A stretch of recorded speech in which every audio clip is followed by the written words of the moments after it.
race for the playoffs in Group G is wide open, and tonight it's a Tar Heel tug of war in Matthews, North Carolina. Charlotte Independence, North Carolina FC, presented by Novant Health and all of the frontline workers serving our communities. Welcome into the broadcast alongside former Manchester United goalkeeper Gary Bailey. Spencer Siegel here with you tonight. Let's take a look at our standings in Group G, presented by Duckworth. And you see, Gary, how close it is. The top two teams make the playoffs. Yeah, topside Birmingham look as if they're through to the playoffs, so nothing is a guarantee. But the next three, Charlotte Independence, North Carolina FC, and don't forget Memphis 901, all within with a great chance of making it to those playoffs. What an exciting group this is. Yeah, and this is the first time that these two teams have matched up this year. Charlotte, who have been able to score recently, have not had as much luck in this particular series between these two teams. 5 losses in 6 games, and they're looking for a win on their home turf tonight. Yeah, Armin, we saw him scoring against Miami FC. Then Dane Kelly with a couple of goals here. In fact, 3. He is some finisher, isn't he? Yeah, Dane Kelly, the USL's all-time leading goal scorer. Of course, you saw Jake Armin, who's our Toshiba player to watch. He scored the goal that put Charlotte ahead in that tie on Sunday against the Miami FC. Meanwhile, on the other side, North Carolina have scored 4 goals this season. That is last in the USL, so we've got enough time to show you all of them. They need to start picking things up in terms of finishing their chances. They're certainly doing crosses like this to the big man. That's absolutely ideal. Robert Christo there at 6'5". You put decent ball in against him, he will score that in the 83rd minute to get that very creditable 2-2 draw away in Tampa. These two teams will do battle tonight at the Sportsplex at Matthews. We've got it for you on ESPN+. You don't want to miss it. We'll be back.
Hi, I'm Scott, and I love Chick-fil-A nuggets because the flavor is unparalleled.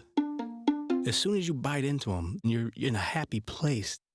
The seasoning is perfect.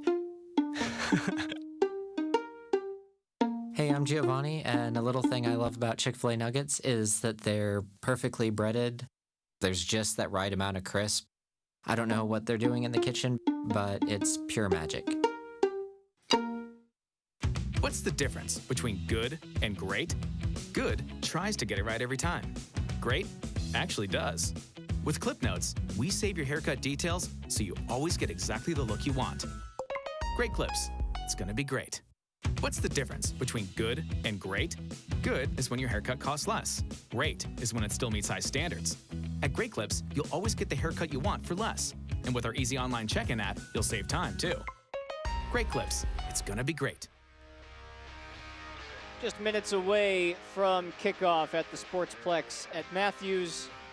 And as we get you ready for that kickoff, let's take a look at our starting lineups tonight presented by Adidas. First, Gary, for Charlotte, no changes, the same 11 that took the field against the Miami FC on the pitch tonight. Yeah, you might be surprised about that, but the manager did take off the likes of Ortiz, Harkinson, Johnson, Kelly, and Armin, just after half-time in that second half. So the legs are slightly rested, and that's probably why he's decided that this is his strongest team, and Mike Jeffries hoping that they will come up with the points tonight. Legs are very rested for North Carolina. They haven't played in a week. 3 changes for them on the 11, and you see it's Lomas once again. Marios Lomas is trying to make an impact at the top to score goals. Yeah, and the 3 changes, Sam Brotherton comes in defense, Graham Smith in midfield, Steve Miller for Ben Spies in midfield. So we don't know if Miller and Barry might swap wings at times, but that's roughly the setup there. 4 2 holding midfielders, 3 attacking midfielders, and Lomas up front.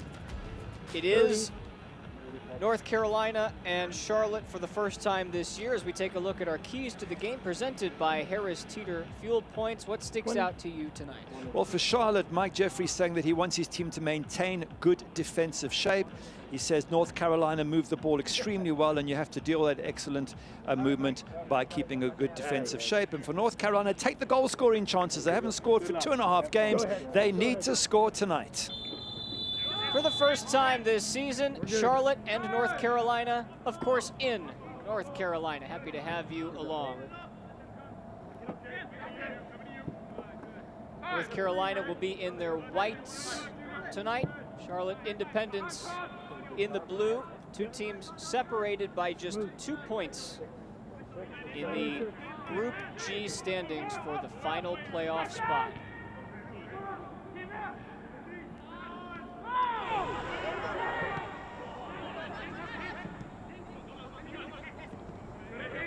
Here's Enzo Martinez for the first time on the ball.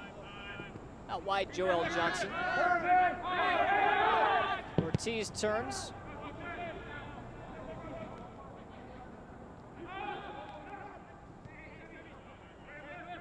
As you look at Charlotte and you say that they want to be able to be on the ball more, North Carolina possesses the ball more than just about any other team in the USL. What's the key for Charlotte to be able to maintain their pressure and see most of the ball? Well, these are both good possession teams, as you quite rightly say. North Carolina, excellent, but so too is Charlotte. So it's really a battle of who gets possession, who can move the other team around. When you have possession, you move it left to right, forward to backwards, you make the other team work. So who's going to work the most here? And looking forward to seeing that, because, as I say, 2 excellent footballing teams, and this is going to be a great battle here in Group G tonight. Novant Health injury report is, well, conspicuously absent tonight. That's good. I mean, it's surprising given that these teams are playing, or normally playing 2 games a week. North Carolina have had a whole week's rest, but for Charlotte, they were playing on the weekend away in Miami and traveling, and you think there's a chance they could pick up injuries. So delighted for the teams, and well done to the medical staff on both those squads. Great eyesight is a Pekka. competitive advantage.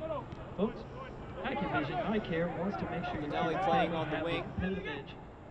Visit AccuVisionEye.com. See Lomas and Barry on the left-hand portion of your screen trying to work together. This is in for Lomas, just over his head. Barry, though, will chase it down and let it roll out. And Spence, I think we have to put this game in perspective for those who don't know the exact position. I mean, this is a massive 6-pointer game. They are neck and neck on that group. The assumption is Birmingham will go into the playoffs because they're way ahead. One of these 2 teams, or maybe even Memphis, will be the other team to join them. So every point they can get when they play each other, absolutely vital.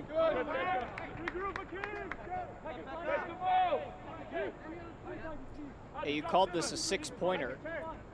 That is how it's viewed, because without stating the obvious, 3 points to the winner means the other side loses those 3 points in the standings while the other team forges ahead. So 1 or 2 goals tonight could make the difference between making or missing the playoffs this year.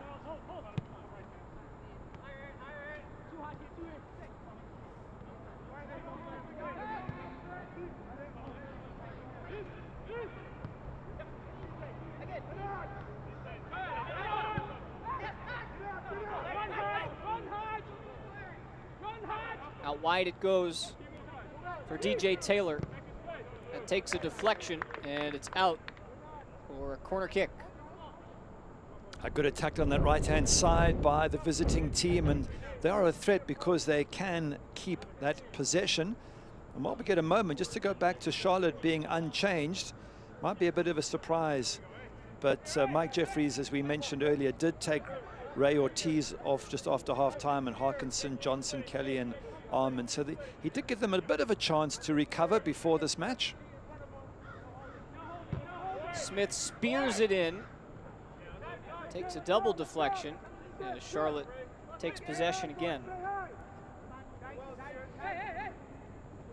5 wins, 1 draw for North Carolina in this particular tie, and the aggregate score since 2018 is not pretty, 15-4. It's a 6-2 win for North Carolina back in August of 2018. 2 years ago, almost to the day, where North Carolina scored 5 second-half goals. Wow. Well, if you're a North Carolina fan, you say history's on our side. If you're a Charlotte fan, you say, well, it's up to us to change history. So see it whichever way you want it. I don't think there's much between these two teams, and it might just take a moment of brilliance or something to sort of separate them. But 2 very good sides with 2 very good managers. Ward was lobbying for a foul. Dave Sarakin, Mike Jeffries. 2 managers tonight. Very familiar with each other. Eto'o, Armand slipped to the corner, and Lacroix lost the handle. Yeah, both those managers are highly respected in the business. Of course, Dave Sarakin, formerly with the US men's national team. Mike Jeffries' 6th year as a coach. We don't get to stay that long unless you're doing a hell of a job. And we're lucky to have those sort of managers, as mentioned. Dave Sarakin at one stage for nearly a year, wasn't he? He was filling in as the US men's national team coach. He's been successful at MLS level, been around a long time, and absolute class manager. Martinez looking over the top. It falls for Kelly. Dane Kelly on his left foot. And that wasn't too far off. It looked composed. First shot of the night. That's not a bad strike. I mean, I know it's not on target, but you tried volleying the ball from out there. It's not easy. He keeps it up with the right foot, volleys with the left. Just the coordination to hit the ball in the first place takes some doing. And I mean, he's such a good player. 4 goals in 6 matches, Dane Kelly. He could certainly lead Charlotte to the playoffs if he keeps this goal-scoring form going.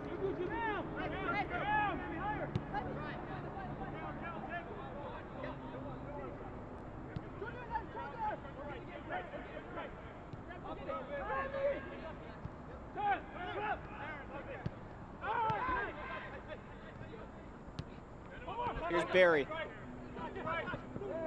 Works around Martinez. Haji Barry. Miscommunication. It is picked up, though. Al-Badawi couldn't handle it. Swung out wide as Armand has Green in front of him.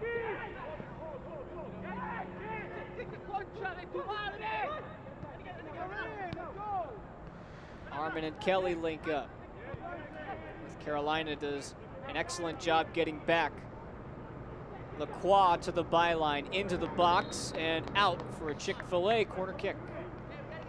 Good pushing up on that left-hand side by Duke Lacroix. That's what you want to do, either get the ball in or win yourself a set piece, which he's managed to do. Good pace on that left-hand side, and they'll need to get the ball to him as often as they can. So now we get to see what Charlotte can do from a set-piece situation.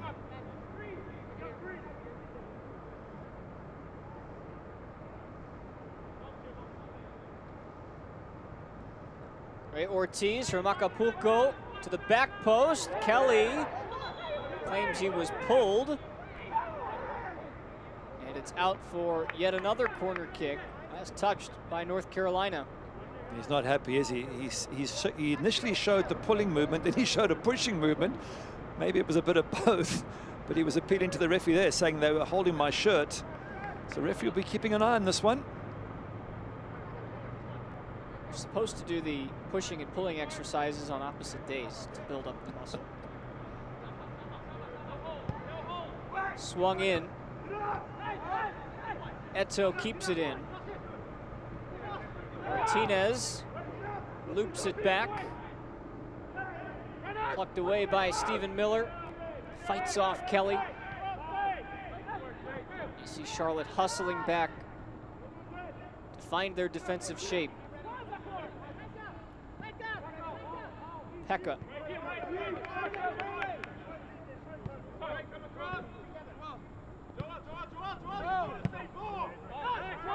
Al-Badawi.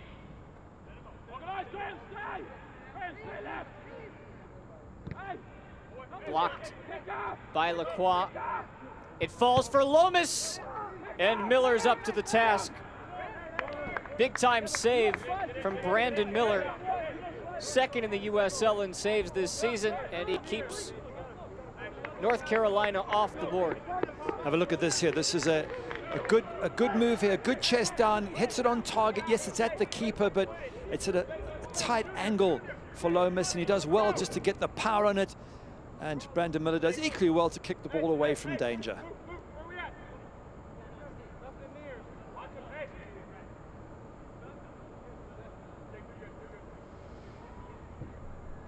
Second corner for North Carolina, to the back post again, off of Brotherton, and out for a goal kick. Independence fans, on September 23rd, famous toastery will help us salute the brave men and women serving in our nation's military as we face Miami FC. Get your tickets at charlotteindependence.com. We just saw Brandon Miller with a good save, and against Miami FC, he even saved a penalty, only to see Romario follow up on the rebound and score. Made a couple of good saves on the weekend against Miami FC. Brandon Miller really in good form at the moment. Brotherton nearly lost it. Martinez charges down and then makes a 50-yard dash towards Tambakis.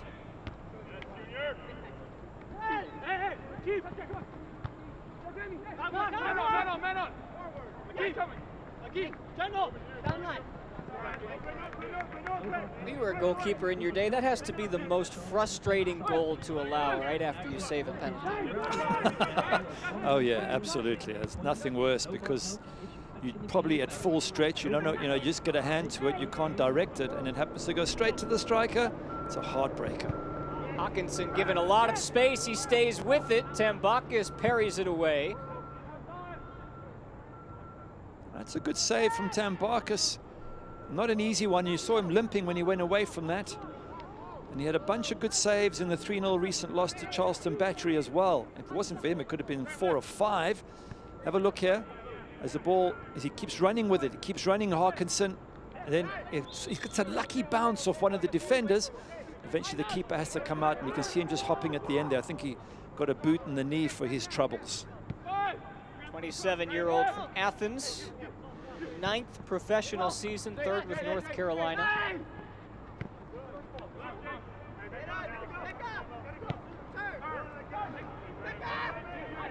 That's a bit of action for both goalkeepers early on, which is good to see, and they are two attacking sides, so I guess the keepers will have plenty more to do in this match.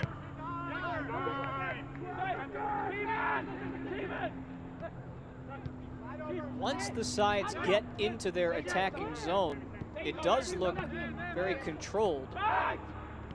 It appears, though, the key is to get from your own third into that attacking area, because both sides are so focused on maintaining their defensive shape.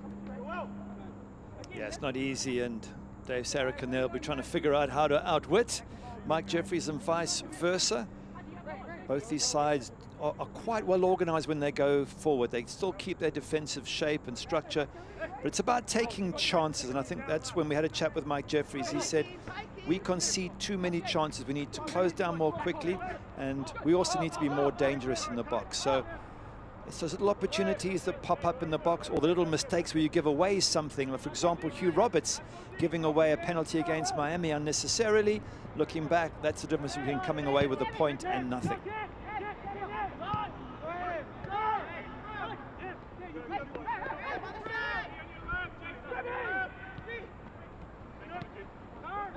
Barry.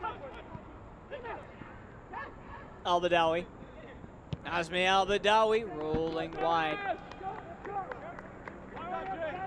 it's certainly a tale of two different teams, although I have to think that both of these teams have their differences and similarities in the sense that Charlotte has faced the 4th highest number of shots on target in the USL this season.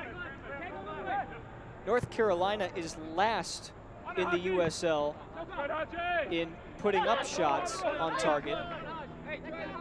They average just 1/5 of a goal per shot on target. And they've only managed to put about 1/4 of their shots on frame so far this year.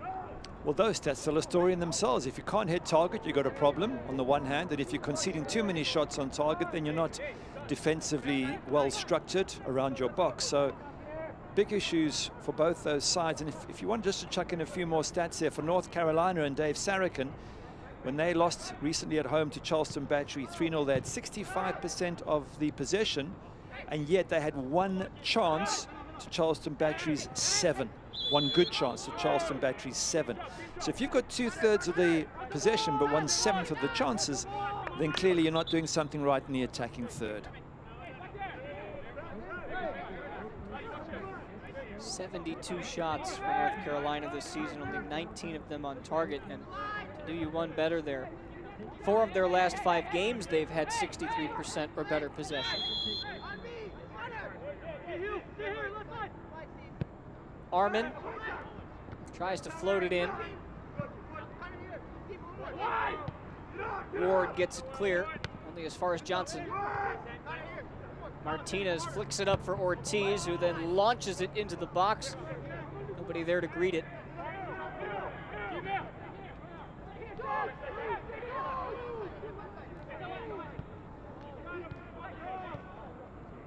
Given back to Hawkinson, who draws the foul just on the edge of the box. Pekka the guilty party. Referee Kevin Broadley wants a quick word. It doesn't look like he's reaching for his pocket. Well, it's a good run in there. And to be fair, he's turned his body, Pekka. Not the right way to tackle. He's tackling with his right foot when maybe he should have gone with his left, and that's what causes the sort of serious nature of the foul. But fortunately, the referee Kevin Broadley is just taking it nice and easy with a warning and saying, okay, you know, I don't think you meant to hurt him, so I'll let you off, but next time it happens, you're in trouble. But a good position for a free kick here, one that you can bend into the goals. And Luke Hawkinson and Ray Ortiz just lining it up. You fancy Luke Hawkinson, if he bends it in towards the goal. And it looks like he's going to take it. And that's the more dangerous one for me, the one that if everyone misses it, it still is likely to hit the goal. Left for Hawkinson, he goes low. I forgot to add, you need to get it over the defenders, a crucial part of that free kick.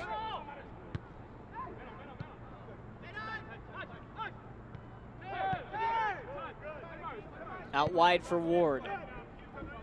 Now Marios Lomas. Johnson happy to give him space.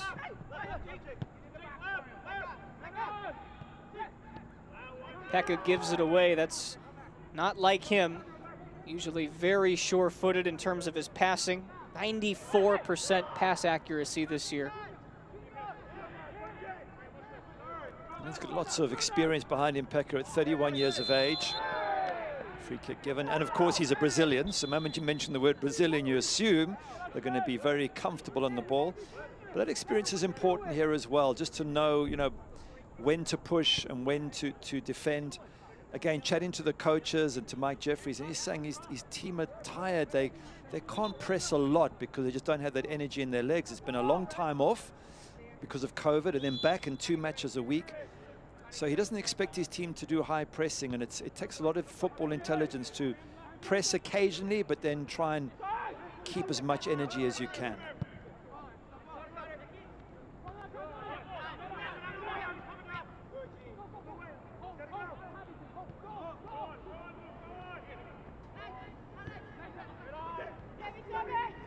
See how quickly Charlotte is trying to close down with the high press. They do end up forcing the turnover.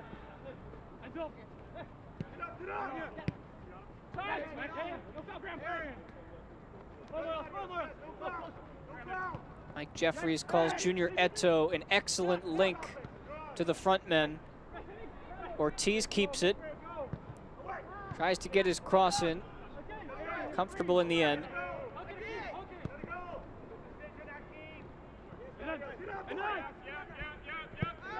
Independence fans, if you're looking for a place for your kids to play soccer, the Charlotte Independence Soccer Club has entry-level rec programs all the way to nationally competitive programs. Visit independencesoccer.club for all the information. Good little spell this for Charlotte. They, as you said, they had a high press a few minutes ago. They had turnover ball. They tried to get a few crosses in the box.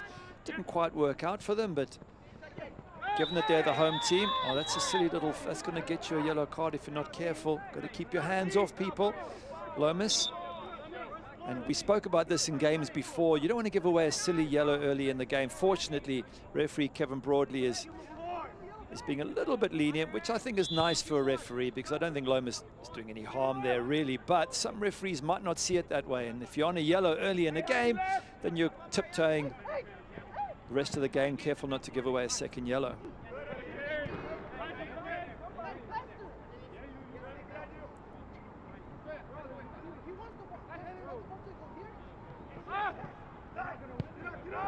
Well, we said we'd keep an eye on the possession game so far, and although it may look like Charlotte has had the majority of it, it's been about 50-50. Chances few and far between in the first 20 minutes. And besides possession, the other thing to look at is how the teams defend when they don't have the ball. So Charlotte here defending in their own half, but then they'll, North Carolina defending in their own half. And as Charlotte have more possession, so they're likely to drop deeper. Right now, they're defending the entire half, but sometimes they drop into their final third. Lacroix. Brotherton leaves it for Tambakis. Goalkeeper all dressed in red, nice and bright colors. You can't miss him. And as I said a bit earlier, in good form. Made a lot of good saves in that last match out. Although it was a loss to Charleston Battery, the keeper had two huge saves to make even before Charleston scored their first. So a vital player for this North Carolina side.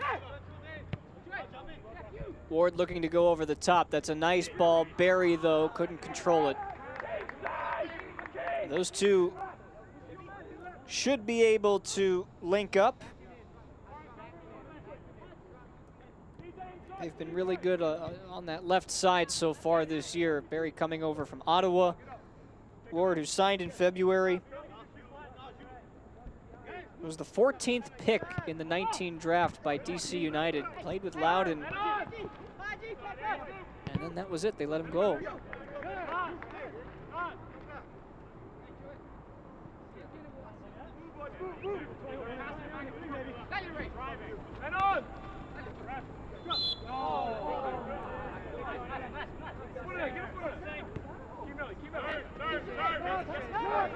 Mike Jeffries was pleased with how Charlotte started their game against the Miami at Ricardo Silva Stadium.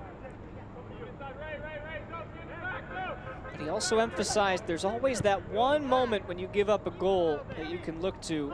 And he talked about how his defense left themselves exposed, a couple of 2v2 situations. Disappointing, he said, to give up those goals on counters, both albeit from set pieces.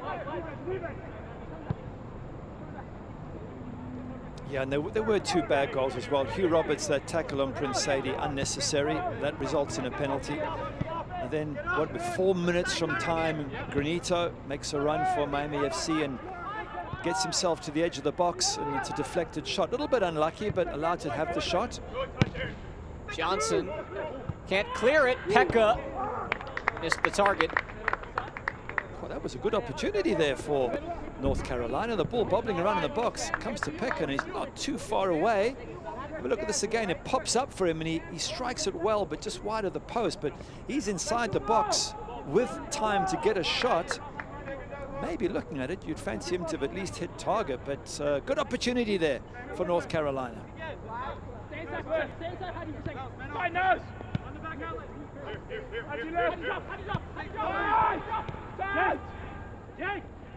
High press from North Carolina, broken easily.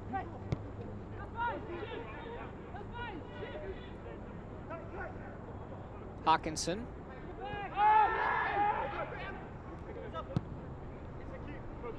Martinez, far side for Arman.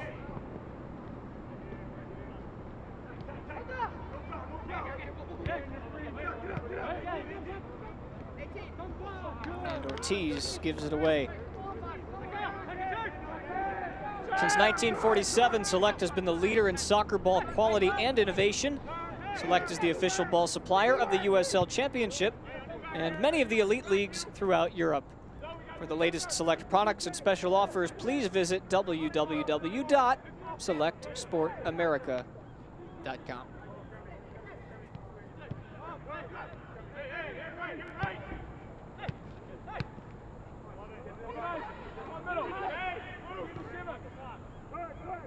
Haven't seen North Carolina work this wide. Into the box, Al-Badawi. Martinez closing him down. Al-Badawi wins the corner. Yeah, a bit of a legend in those parts, isn't he, Al-Badawi? 6th season there and holds the North Carolina FC record for assists. Also 9 caps for Palestine. That's what it needs in this game. It needs somebody with experience, knowledge, ability to open them up. At 0-0, it's all very tight, but especially if you're North Carolina coming off the back of 2 big losses, you certainly want to get something out of this game. So let's see who can get this first breakthrough. Graham Smith will send it in.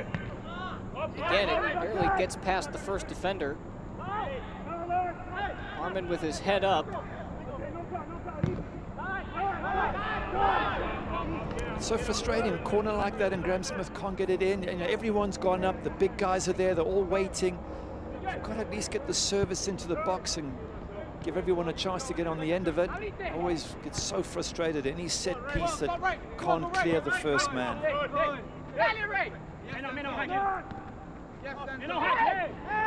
Barry gave it away but was fouled in the process. Martinez doesn't think so. But certainly begs the question, Gary, and this game is still in its infancy, but once we start to get further towards the second half, whatever path this game takes us on, is there a point where both sides will, having seen each other in this game just for the first time this year, maybe pull the reins back a little bit, knowing that there's a lot of season left, not want to leave themselves too exposed to surrendering 3 points?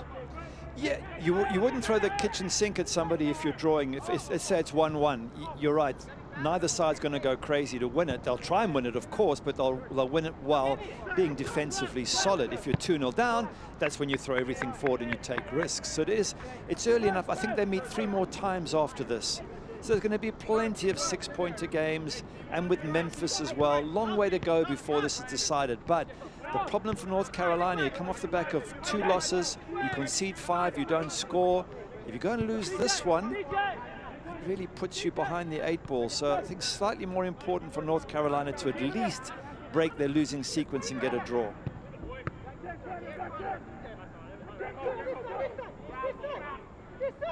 They've got one more game here in Matthews on September 5th, and then 2 games in Cary Saturday, September 19th, and then Charlotte's final game of the season, September 30th. North Carolina have 1 more after that. Wow, imagine if that's to see who goes through to the playoffs. That'd be some game, but that's how these groups are set up. There's a number of other groups. I think of the one with Orange County and San Diego, Las Vegas Lights, all trying to fight to join Phoenix Rising, going up to the playoffs. So there's a number of wonderful groups that are probably going to go right down to the final game of the season. Orange County losing to Las Vegas Lights, being at the bottom of the table for quite some time, but they're on the uptick. Yeah, they've got 2 wins back-to-back. Or was it a draw? I think it was a draw against Phoenix. Late in a draw. But I tell you what, it was a good draw, wasn't it? So they're not out of it completely.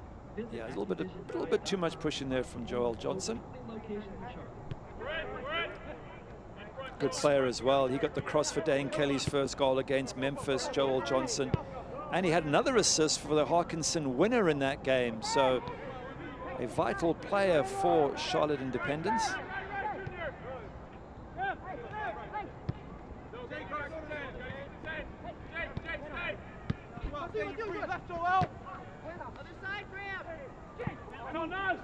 Al-Badawi can't keep it on his feet. Given away again, one back by Ward as we approach the half-hour mark.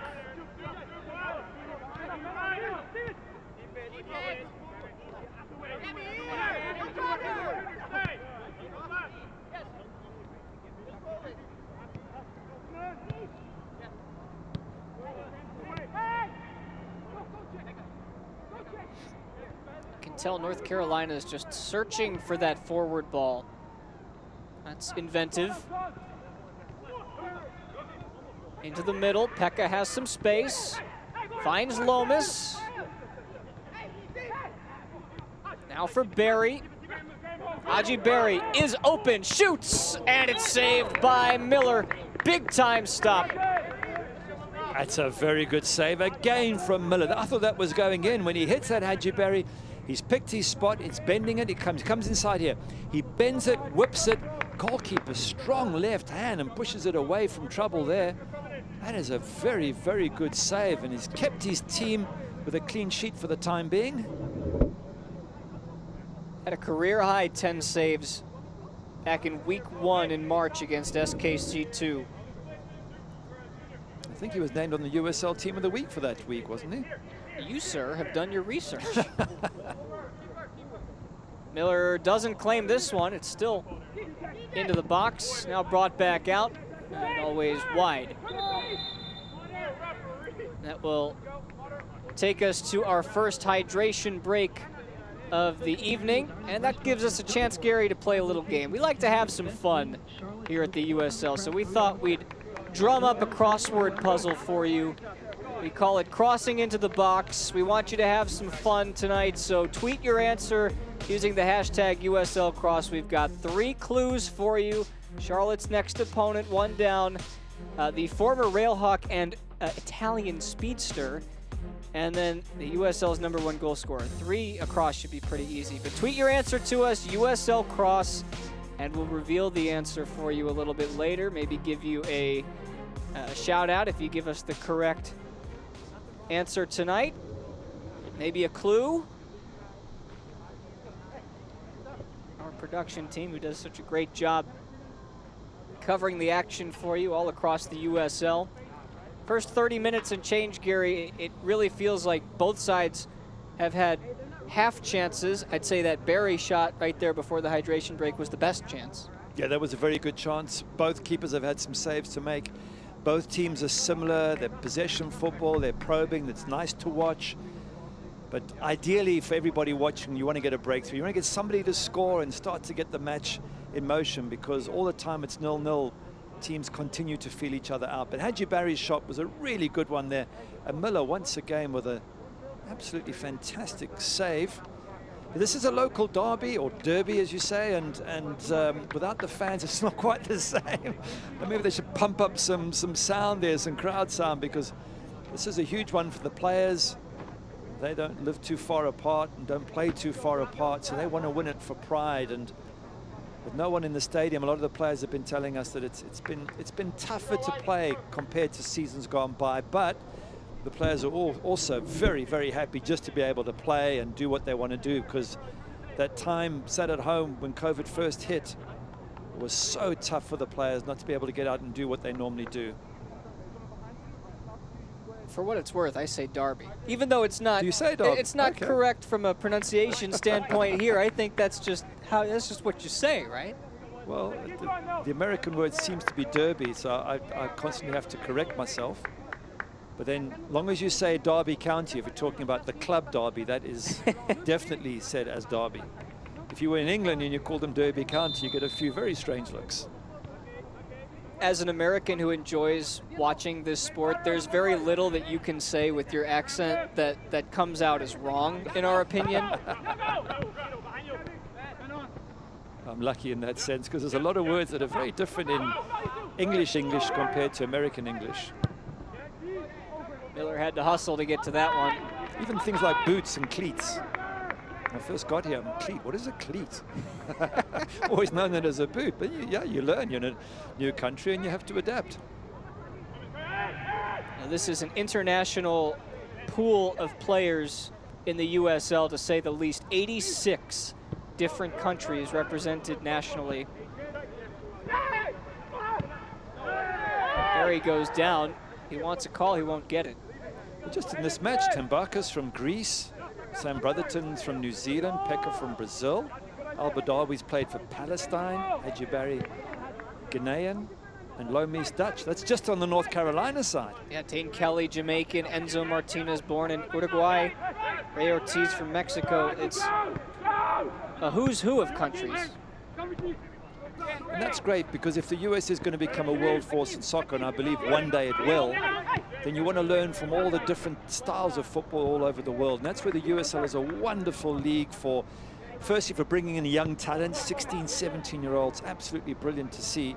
And then having this mixture of philosophies and football styles, so the US can develop its own type of style. So it's a wonderful league, this, for finding superstars. And we already have found a superstar from here. Alphonso Davies, now playing at Bayern Munich, and now a European Champions League winner. Started off in the USL, what, 4 or 5 years ago? It's an excellent story. And you can see that there could be more coming just like that.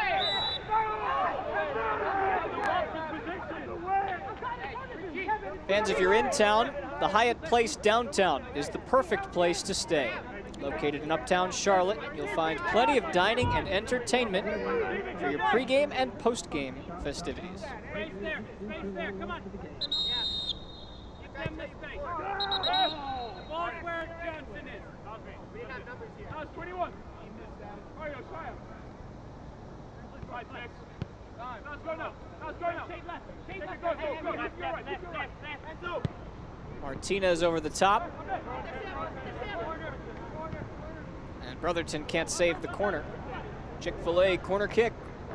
I want to see if Charlotte can do something more from this corner kick. But a number of set pieces in this game so far where, firstly, corners haven't even reached in, and when they have, no one's been able to get onto the end of them. These are good opportunities to score, and I think the stats are something like 33% of goals come from set pieces. Far post, Tambakis claims it. Good goalkeeping. As I said, this guy has been really solid for North Carolina. That's what you want from your goalkeeper, when the corner has a little bit of air on it, a little bit of time, and as a keeper you've got enough time to come out and pluck it out of the sky, which is exactly what Tambakis does.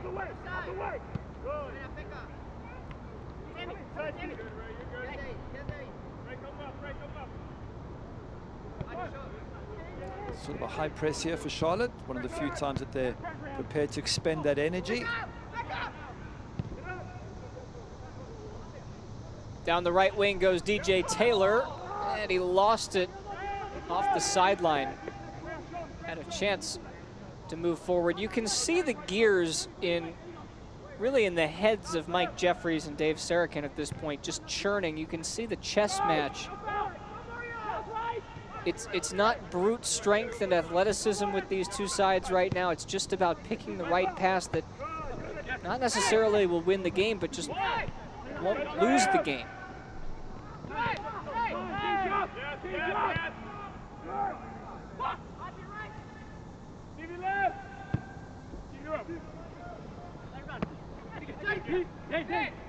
Kelly holds it up. Well done. Lacroix. Hawkinson. To the middle, Kelly. One too many passes. You think Dane Kelly's the one you want in the middle. He's the one out there having to do the work and the build-up play, which he does very well.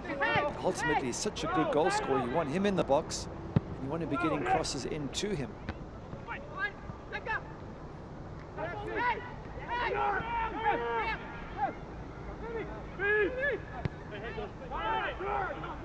Room to run.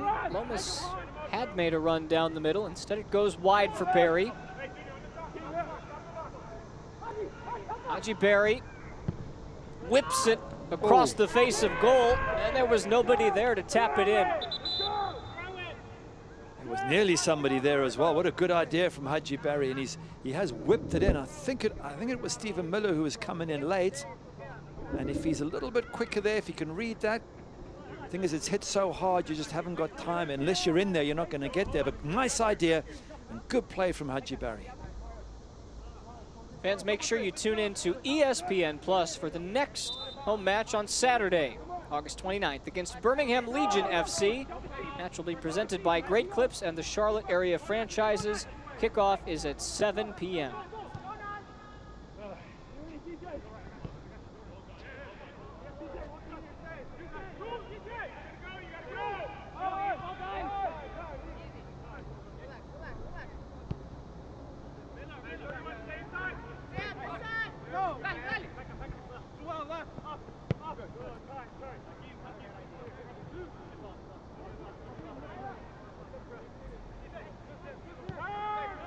Pekka, now Barry, looking for Taylor. He gets to it. It's headed away by Roberts. Good ball in, and unlucky with the cross. It's the right idea, but that's one of the few occasions that North Carolina have got a ball that's gone behind that Charlotte defense. And that's the right idea. You just got to do it more often. It's been a relatively clean first half so far. No cards have been handed out. These are the two teams in the USL who have committed the fewest fouls among all 35. And you can see it, they're both footballing artist type teams. They want to play football, they don't want to kick and shove. And it's lovely to see. And I think, to be fair to referee Kevin Broadley, he's also hasn't whipped the cards out. He's rather have a quiet word and just warn the player first. So it's been well handled by the referee. Eto with his head up. Now Ortiz. Nearly dribbles into trouble. Ortiz goes down, and indeed a chance for a pseudo corner. Does well Ortiz to win the tackle, doesn't he? He's very tricky there. And well, there is the first yellow card. He tempts Hakeem Ward into a bit of a poke with the foot, and it ends up bringing Ortiz down. Let's have a look at it again. He's got a low center of gravity. He's quick to turn there. And Hakeem, does he need to go in and make that tackle? Risk it? Ortiz is going nowhere. He can just hold him up. Instead, gives away the free kick and, probably more importantly, picks up a yellow card.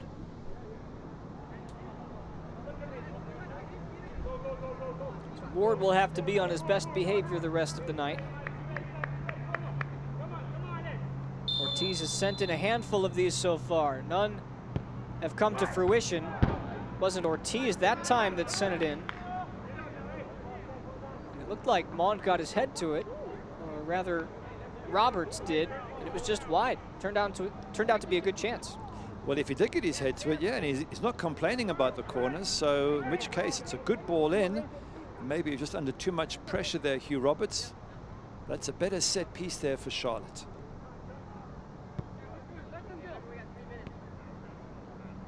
They've got great deals on fan gear right now at charlotteindependence.com. Taking orders for Independence face masks that protect you and show everyone who you're cheering for.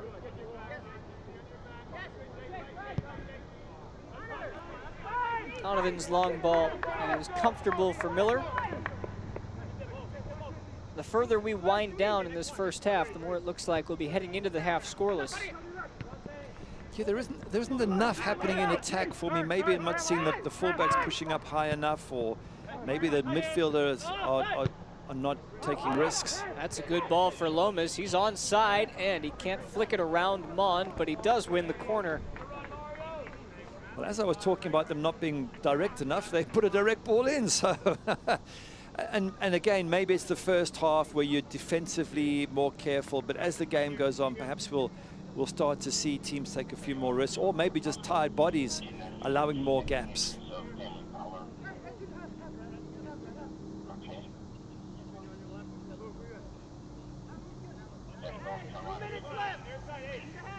It's been a positive first half for North Carolina. 7 shots with 2 of them on target. They go short. Al-Badawi then sends it in. Pekka blocked away by Hawkinson. He claims possession, and he's right.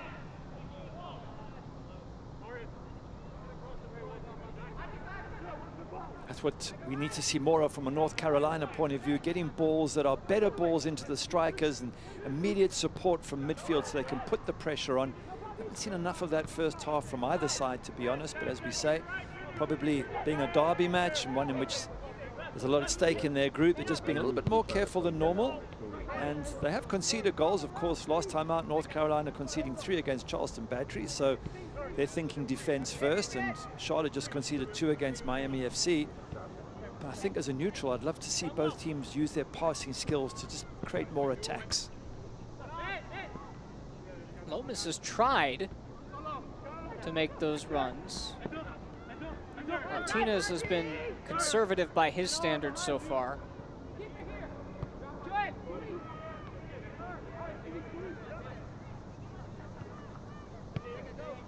Just thinking of Armin, he scored the first goal against Miami FC by having a run from 40 yards out, and he got to the edge of the box, no one had challenged him, and he put a great shot into the corner. So I haven't seen him make enough runs at the North Carolina defense. These are nice combinations. Lacroix headed clear. Miller with the secondary clearance, finding Pekka.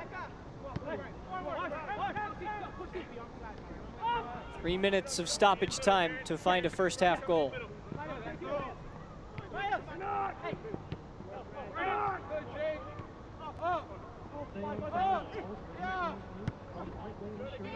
I think one of the objections some people have towards good footballing teams like both these sides who have high possession stats is it doesn't matter whether you have possession, it's what you do with it. Obviously, it's like shots. You can have 10 shots on target, but if they're not good shots, it's not even worth counting them. You'd rather have one really good shot on target. It's almost the same with possession. You want good possession in the right areas. And so far, we've seen a lot of possession, but none of it that's hurting the other side. And that's one of the criticisms about possession-based teams. You've still got to have an end product that creates goal-scoring opportunities.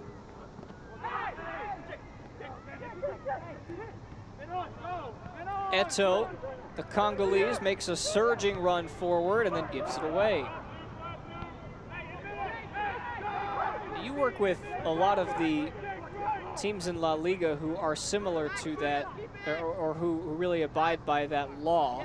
Barcelona being an example, and you've seen how it's been difficult for them to score at times, despite all of the combination passes, just not being able to ultimately find the chances that count. Yeah, but a lot of it's lifting your head, like turning now, lifting your head and looking directly for the ball through. There's a lot of natural sideways passing going on and backwards passing like this, whereas the players in La Liga tend to get the ball and the first thing they do is look for the ball past the centre backs, the direct ball, what they call verticality, getting a ball forward like this. That's the danger. Okay, then there's some poor trapping there from Stephen Miller. Well, how about that? Well, he kept it in. Well worked, though, by Mond. He was able to win the ball back anyway. But that was a lovely ball through to Stephen Miller. As we're talking about it, it was nice, it was vertical, direct, and he didn't quite bring it down properly, but need to see more of those sort of passes from both sides.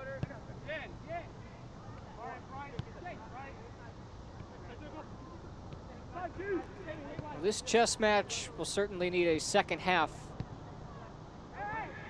to find a victor.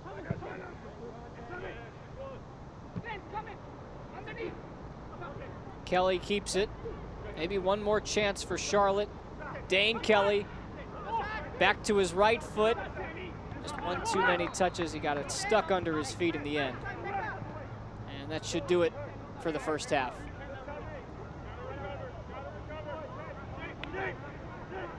So we are goalless to this point, which means both sides will have plenty to discuss in the halftime locker room. Take a look at Charlotte when the game is tied. They've picked up more points than they've dropped. That's a good sign for them. Group G's matchup on a Wednesday night between Charlotte and North Carolina. It's the North Carolina Derby, and we're having fun, and we're hoping to bring you a second half with more action. When we come back, we'll give you the first half summaries.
What's the difference between good and great? Good tries to get it right every time. Great actually does. With Clip Notes, we save your haircut details so you always get exactly the look you want. Great Clips. It's gonna be great. What's the difference between good and great? Good is when your haircut costs less. Great is when it still meets high standards. At Great Clips, you'll always get the haircut you want for less. And with our easy online check-in app, you'll save time too. Great Clips. It's gonna be great. No matter where this summer takes you, you'll save on quality fuel getting there with 2 times the fuel points from Harris Teeter. Right now through September 1st, for every $1 you spend with your Vic card, you get 2 fuel points. Plus, for every qualified prescription or vaccine you get at our pharmacy, you get 100 fuel points. That's 2 times the fuel points. Save up to $1 per gallon on quality fuel at Harris Teeter Fuel Centers or participating BP stations all summer long with Harris Teeter Fuel Points. Halftime here at the Sportsplex at Matthews. A reminder that tonight's game is brought to you by Novant Health and all of the frontline workers serving our communities. And now it's time to take a look at some Eastern Conference weekend action with our man Devin Kerr and The Dish. Time for another edition of The Dish. Saturday, August 22nd. Let's go to the Eastern Conference. Pittsburgh Riverhounds flying in the first half, at least for 40 minutes. We'll get to that in a second. What is going on inside the box here? Sam Fink. That's the wrong way, buddy. The magnificent center back for St. Louis FC gets this one wrong. Mensah sticks in the back of the net, 16th minute. Watch this run by Robbie Mertz. Stings the nostrils. 40th minute, 2-0. And that's all she wrote, right? They do not let anybody come back in general, yet alone at Highmark. Kyle Gregg had other ideas. Nobody told him that was the game plan. On the doorstep, first time, no. Second time, maybe. Third time, yes. Tomas Gomez cannot get it. Watch Wall fall. The Southern Fighting Ottawa Fury. 3 boys from Nikola Popovic's crew come over to St. Louis FC to make amends in the second half. Wall fall, 57 minute, 3 points. St. Louis FC hosting Louisville on the weekend. Pittsburgh battle against Hartford Athletic. Let's transition. Group G. This was interesting. It was all Birmingham Legion to start, and I promised I would not say it, but I got to. What's up? I'm Bruno. 9 apps, 5 goals, 4 assists. Raul Gonzalez from the corner. The deflection. Van Okel on the doorstep. Weird. The second goal here is an interesting sequence. Cal Jennings takes down Alex Crognoli. Akinyoti returns the favor on Cal Jennings. Keanu Marsh-Brown from the spot. Great, we get it to 2-1. But it was back and forth in the second half, and it took a late penalty in the 98th minute by Nico Brett to get it to 2-2. Still only 1 loss on the year by Birmingham Legion. Flying. Group F? Yeah, why not? Hartford Athletic. They've been the talk of the town, not just in the East, but the entire USL Championship. Uh-oh, this is the wrong game plan. Yeah, 22 minutes in, Shane Wheat gets his first goal. The talk was Elvis Amo, 73-1 liftoff. What a rocket from Amo from distance. Watch this curling away from Simon Lefebvre in his debut outside of the boot. Fantastic. But there's a bit of magic. His name's Marcus Nagelstad. Get to know him, the Norwegian, from distance, upper 90. Thanks. Okay, 2-1, 5 minutes ago. They can't do it again, right? There's no possible way they're going to do it again. Can he? He can't. Alex Dixon can, though. They salvage a point. Good for Hartford Athletic, showing a bit of convenience to get back into this game. Resolve? Maybe. Roddy Jaidi hopes his boys do better against Pittsburgh Riverhounds on Friday night. Last one-ish. And the Rowdies played as well, but, you know, they beat Atlanta United too, so not really going to talk about that, are we? We are going to talk about the home squad, and I'm not saying their name till the end, and you all know why. Because the Charlotte Independents get out in front first. Jake Garman, 8 minutes in, doing some dirty work in the middle of the field. But Hugh Roberts takes down Prince Saidi. Romario Williams from the spot, misses, never does. Oh, wait, there you go. Pushes that in the back of the net. 16. Okay, so you get it to 1-1. It took the entire rest of the match. Granito in the 86th minute. 30% of goals in the USL Championship right now coming from set pieces. Take a bow. The Miami FC get their first win of the year.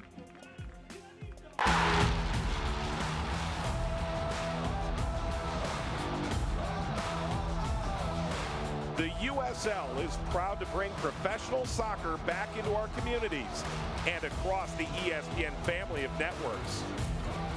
Follow your local club and don't miss these exciting matches coming up on ESPN2 or ESPN Deportes.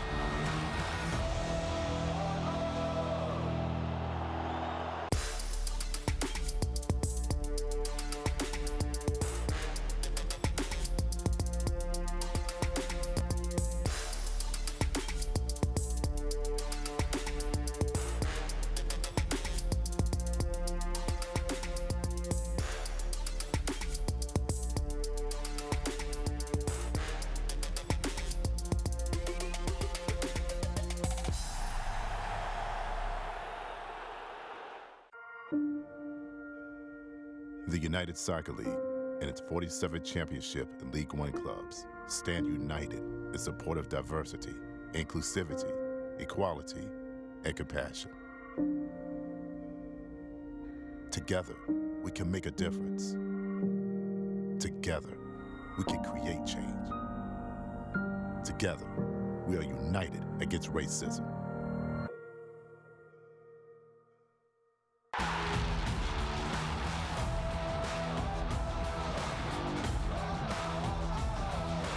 The USL is proud to bring professional soccer back into our communities and across the ESPN family of networks. Follow your local club and don't miss these exciting matches coming up on ESPN2 or ESPN Deportes.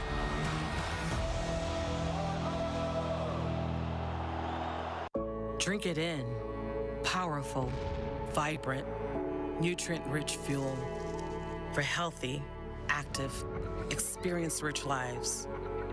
Each ingredient chosen carefully, every blend crafted masterfully, nurturing your passion, nourishing your purpose, so you can be your best self, live your best life, and rule the day.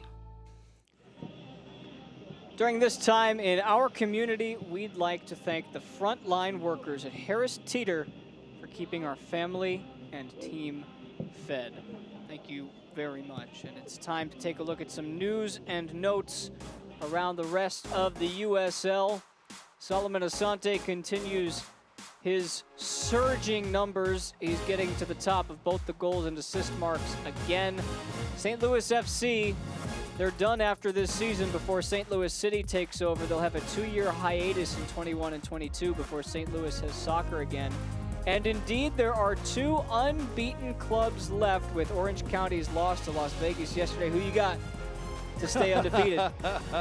They're both very good teams, but San Antonio in particular have 2 young kids up front who are out of this world. They're a solid team.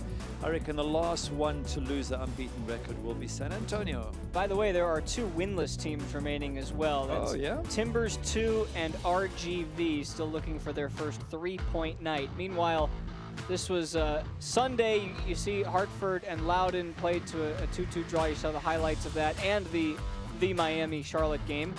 Right now, Charleston and V Miami are in the first half. The big game of the night, Lou City and Indy 11. That's a big Eastern Conference matchup. And talking about Timbers 2, trying to get a win. Try to do that against LA Galaxy 2. And Charleston, by the way, up against Miami is a huge game tonight in their group. The score is brought to you by Da Vinci Jets. And for our upcoming schedule, presented by Hyatt Place Hotel, you see the big game on Friday, Hartford-Pittsburgh. It's Hartford's first chance in their group to take on Pittsburgh, so that's a telling game. St. Louis and Lou City on Saturday night. Tampa trying to stay undefeated. San Antonio and RGV, we talked about both of those teams. A lot of great games coming up on the weekend. So, the second half will get underway when we come back. Charlotte, North Carolina looking for a goal tonight in Matthews. What's the difference between good and great? Good tries to get it right every time. Great actually does. With Clip Notes, we save your haircut details so you always get exactly the look you want. Great Clips. It's gonna be great. What's the difference between good and great? Good is when your haircut costs less. Great is when it still meets high standards. At Great Clips, you'll always get the haircut you want for less. And with our easy online check-in app, you'll save time too. Great Clips. It's gonna be great. Hi, I'm Scott, and I love Chick-fil-A nuggets because the flavor is unparalleled. As soon as you bite into them, you're in a happy place. The seasoning is perfect. Hey, I'm Giovanni, and a little thing I love about Chick-fil-A nuggets is that they're perfectly breaded. There's just that right amount of crisp. I don't know what they're doing in the kitchen, but it's pure magic.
As we get you ready for the start of the second half, it's time to take a look at our halftime highlights.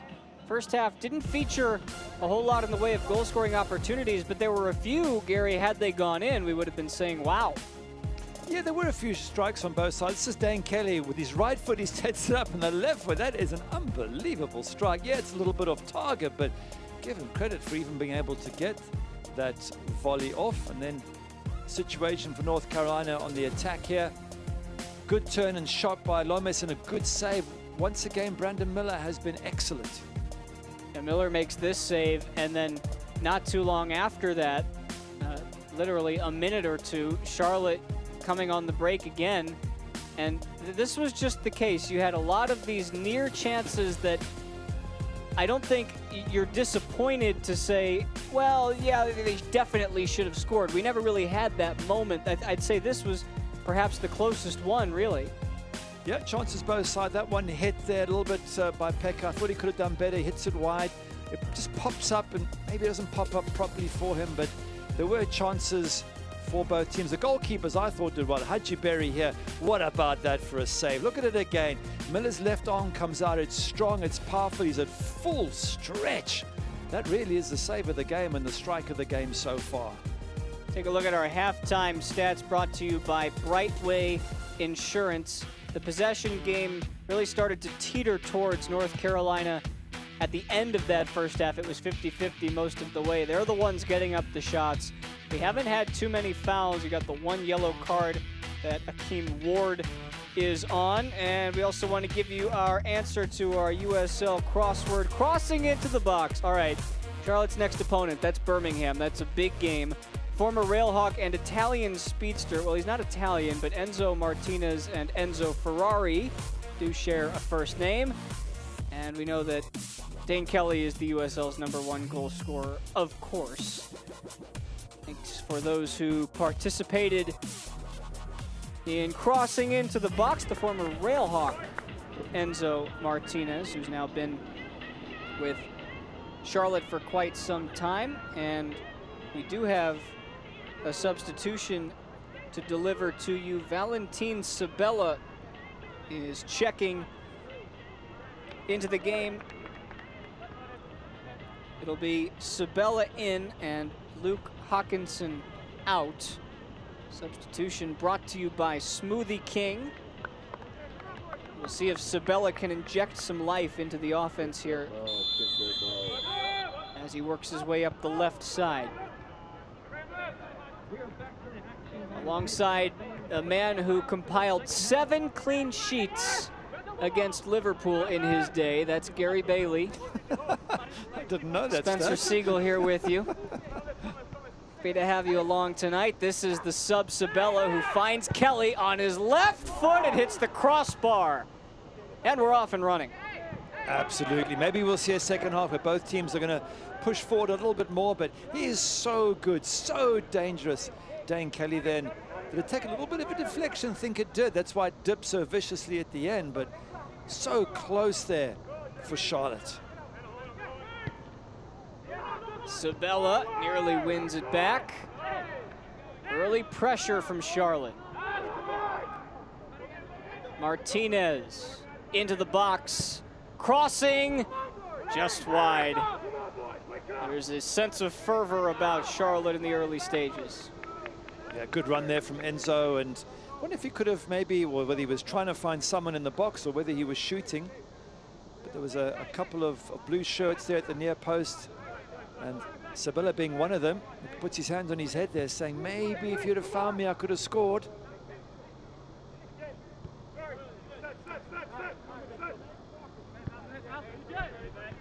A Group G matchup. Charlotte currently holds the second place position over North Carolina by 2 points, but North Carolina has a game in hand. Yeah, the sort of bottom line of this match is if it's a win for Charlotte, it takes them 5 points clear of North Carolina in second place, although North Carolina will have a game in hand. If North Carolina win, it takes them above Charlotte with that game in hand. So much, 5 points if Charlotte do win, it's quite a gap, and if you don't win that game in hand, that gap can grow bigger and bigger. So much at stake in this match tonight for both sides. Still plenty of time to get it back if you're the team that falls in the standings tonight, because these two teams play each other 3 more times this year. It's just psychologically, when you're 5 points behind a team and you worry that if you lose the next game, suddenly you'll be 8 points behind. It just puts the pressure on you. You'd rather be ahead, of course. It's a lot less pressure, and sometimes you're able to play more relaxed and often more successful football.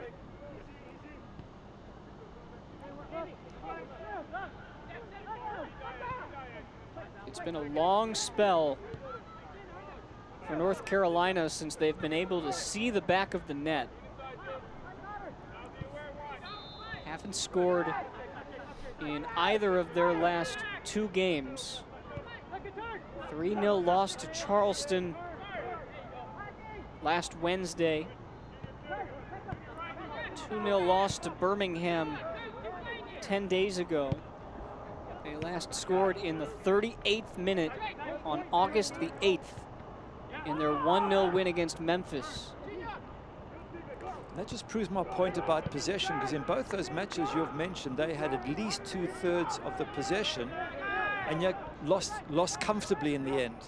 So it's not having the possession, it's what you do with it. And I'll be looking very closely at North Carolina's second half to see, can they be more incisive around the box, as we saw from Charlotte in the first few minutes. Can you get balls into the danger area? Can you cause the opposing defense some problems? You can do the math on that, by the way, Gary. I know you're a math wizard. It's about 240 minutes since their last goal. I'll just agree with you. I'm not going to argue.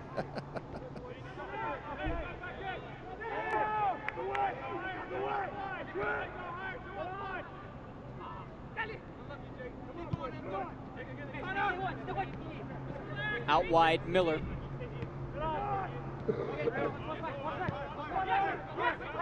This is that possession game we've been talking about, looking for that through ball to really get them going.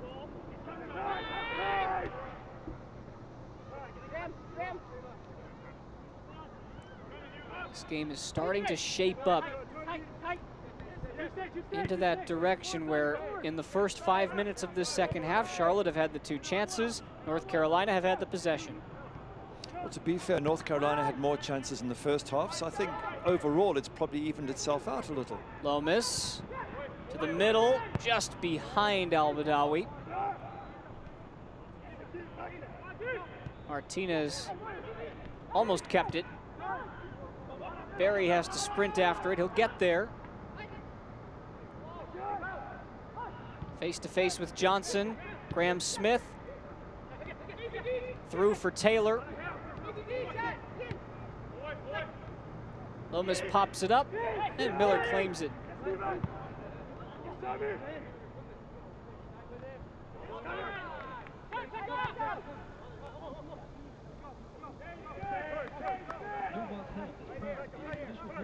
Not for lack of creativity, that last rush by North Carolina. They were trying.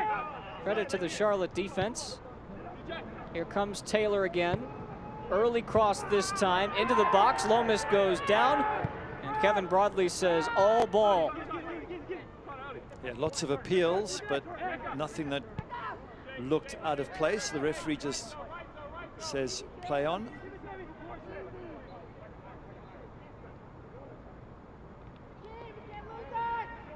Martinez wins it back. He sees Kelly ahead of him. He looks for him. Smith able to get a toe to it.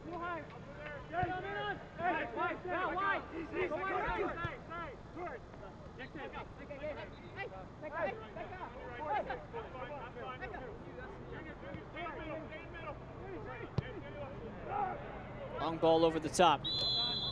And Barry is offside. Just about to compliment Barry there on and North Carolina on getting some stretch. Let's have a look first. Is this a penalty? Is there anything there? No, it's the ball. The ball is won comfortably there by Aaron Mond. But I was just about to compliment Hadji Barry for stretching the home defense, and then he gets himself caught in an offside position, and he's looking down the line.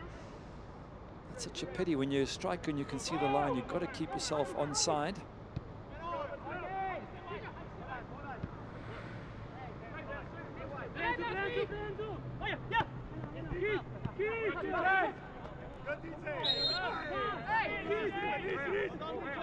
The last time these two teams played, July 4th of last year, it did finish 1-1.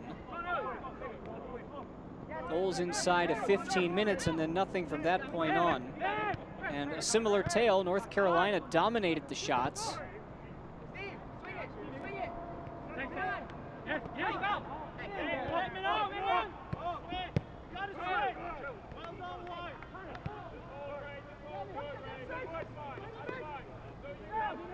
Mike Jeffries' big emphasis in this game was being better defensively for their with their shape. They've done that well so far. Minor question with that is, have they done it at the expense of creating attacking opportunities? You know, you're right, they do look a lot more solid defensively, but if all your creative players are back defending and picking up runners, and they're not creating anything, then you're not going to be good going forward. So obviously the balance that both managers want is that you're both defensively tight and you can go forward and be creative. We haven't seen too much of the latter yet, but as the game goes on, you might start to see opportunities being created from both sides. Mike Jeffries did emphasize how difficult it would be coming off of a quick turnaround. Charlotte played on Sunday. And they traveled as well. So you're traveling to Miami, then you're playing in that humidity, and then you're traveling back. Through ball for Barry. He turns and loses it. That looked like another good chance gone to the wayside. Didn't he? He knows that he's holding his hand up there. I thought he had a chance to shoot initially, and then the second option was to pass the ball into the box, and he ended up doing neither. That's where you've got to start taking your chances. When you get in good positions, then your quality, you can see he's not happy with himself because he knows it's a good position. You just need a little bit of quality in there and to turn that into a goal-scoring opportunity.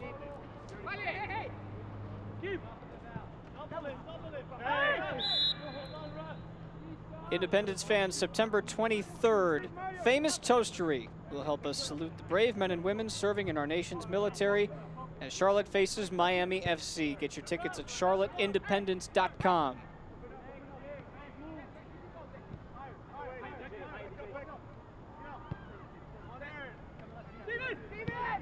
Mike Jeffries knew it would be a quick turnaround.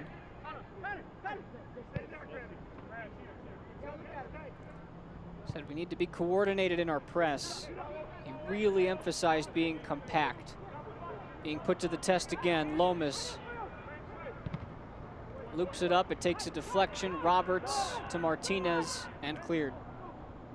Yeah, they have been compact, rather, a lot of blue shirts back, but look at the gap between the one player up front, Dan Kelly, and the rest of his team. For a second there was 30, 40 yards and him just on his own. That's the problem with defending that deep. And if you're going to defend deep, I think you've got to play the ball out as opposed to go for the long ball, because if Dan Kelly brings it down, he's got no one there to help him.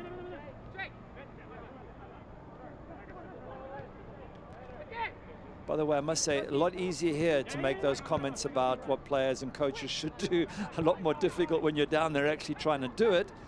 So I do understand and remain respectful of how difficult it is. But nonetheless, I think most people who are watching will say, yes, it's been a tidy game. There's been some good touches, but it just hasn't been that little bit of quality in the final third to give us what we want, which is a goal and some extra excitement in this game.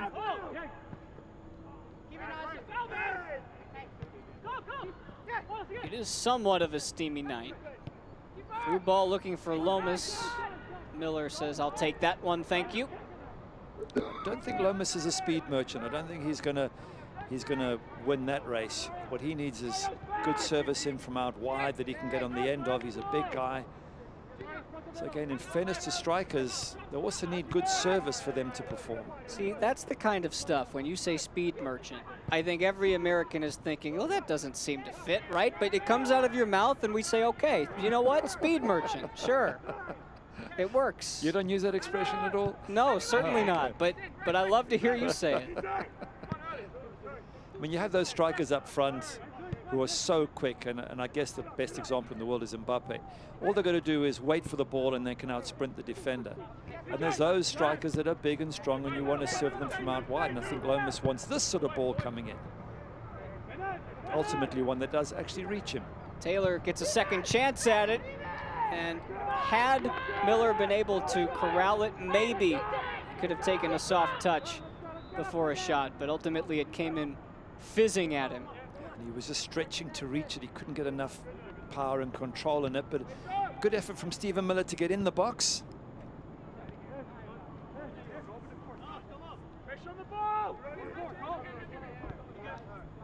Don't miss a minute of action in 2020. Sign up today and get the alerts all year long by following your club on ESPN.com.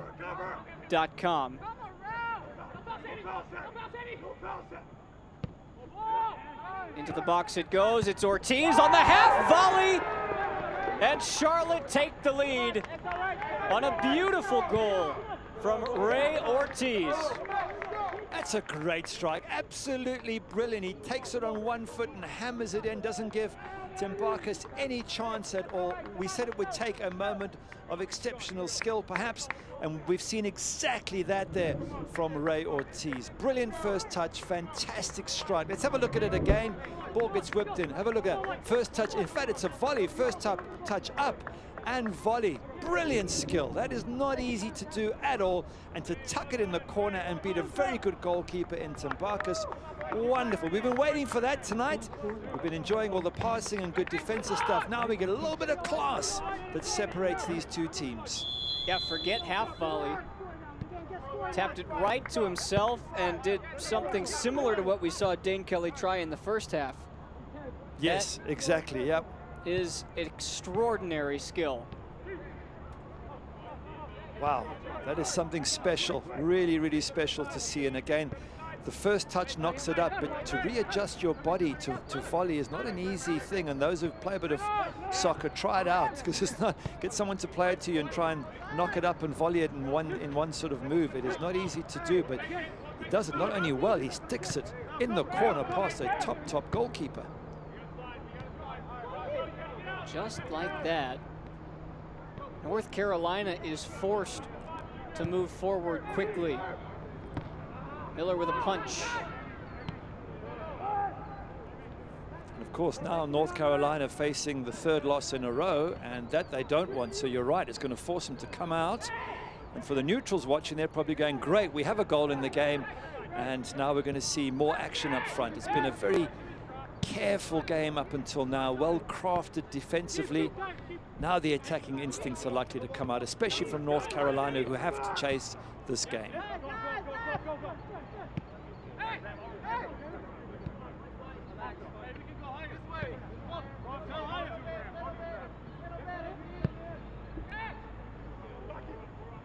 Excellent ball. Ward couldn't handle it. Johnson just out of Kelly's reach. Stays in play. Sabella wins the corner, and a Chick-fil-A corner kick gives us an opportunity to take a look at that goal again. Why not? Watch it over and over, if you will. First touch up, second touch volley down into the corner. Absolutely brilliant. Not much Tembarkas can do about it.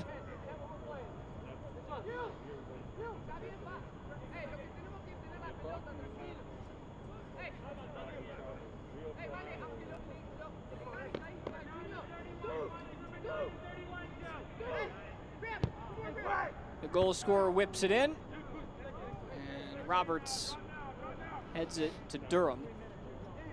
That's twice Hugh Roberts has got on the end of a set piece. Really good. I mean, he hasn't been able to direct the header on target. There's the man of the moment, Ortiz, but Hugh Roberts is a danger and a threat, and impressed that he has won the two headers from set pieces, even though he hasn't been able to direct the header on target. First goal for Ray Ortiz this year. 29th pick in the 2020 MLS Super Draft by Cincinnati. He is on loan from Cincinnati. 4 years at the University of Portland.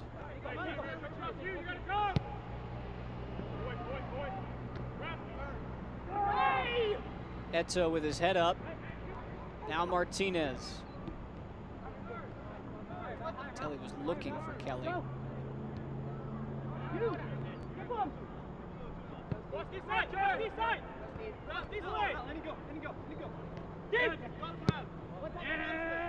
Beautiful ball to find Sabella. Can he get to it? Donovan will surrender the corner. Chick-fil-A corner kick once again.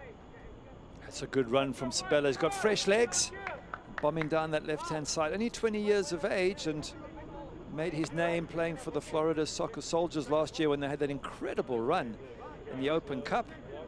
And he got signed up and he looks really tricky, positive, lots of energy, and he's come on the pitch looking to cause problems, and he's certainly done that since he came on.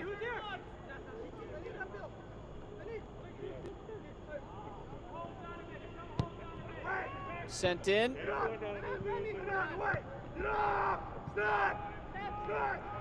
White jerseys are struggling right now.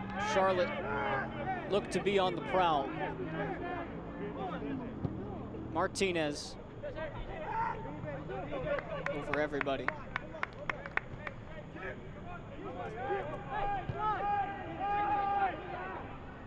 The one advantage that North Carolina might have is because they only played a week ago and Charlotte played on the weekend. Maybe in these last sort of 25 minutes they'll have slightly fresher legs, and that could be to their advantage. They've got plenty of time to find what they're looking for.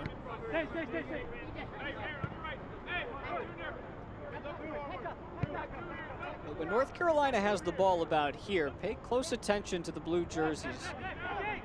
How they communicate with each other, how they maintain their social distancing per se with one another to maintain their shape. It's everybody in the last third, and when you got every player there, two banks, or a bank of four, bank of five, and then the one Dane Kelly, there's not a lot of space for North Carolina to find there. And the problem is that it's a lot easier for the home side to just nick the ball there. As the ball gets played around with that many blue shirts, it just takes one slightly off target pass and you nick it and you've got possession. There we go, got possession back. It wasn't a bad idea that time by Al-Badawi. He just let it roll through and he thought someone would be there on the other end. They just don't seem to be in sync at the moment.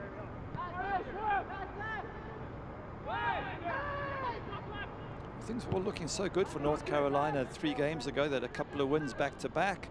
Then they lost one game and they got hammered by Charleston Battery last out. That's 2 games, and now they're heading towards potentially a 3rd straight loss.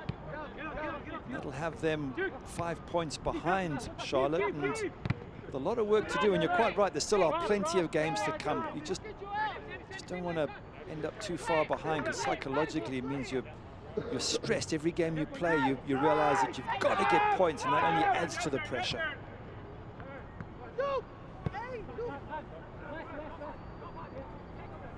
Just not a lot of time to do it. This is the 8th game of the season of 16 for Charlotte, 7th for North Carolina. Johnson tried to find Ortiz.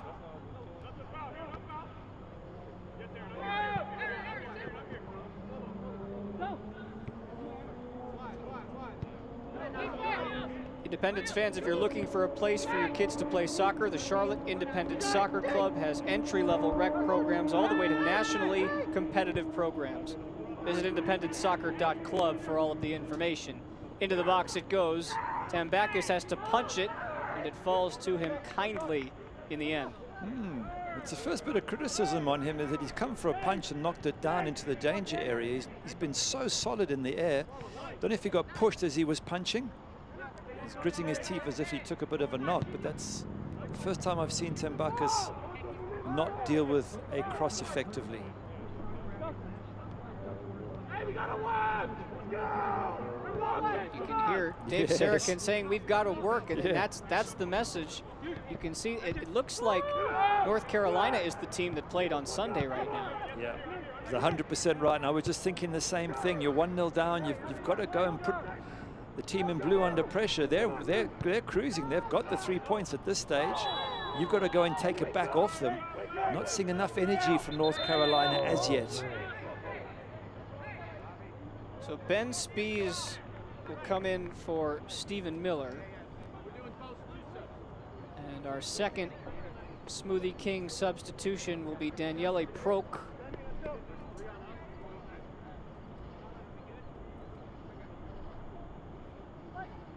Spies is in. Proch will have to wait, it appears. 29-year-old from Stowe, Ohio. His 9th professional season. Here he is, Ben Spies, comfortably cleared. Martinez. Eto is fouled.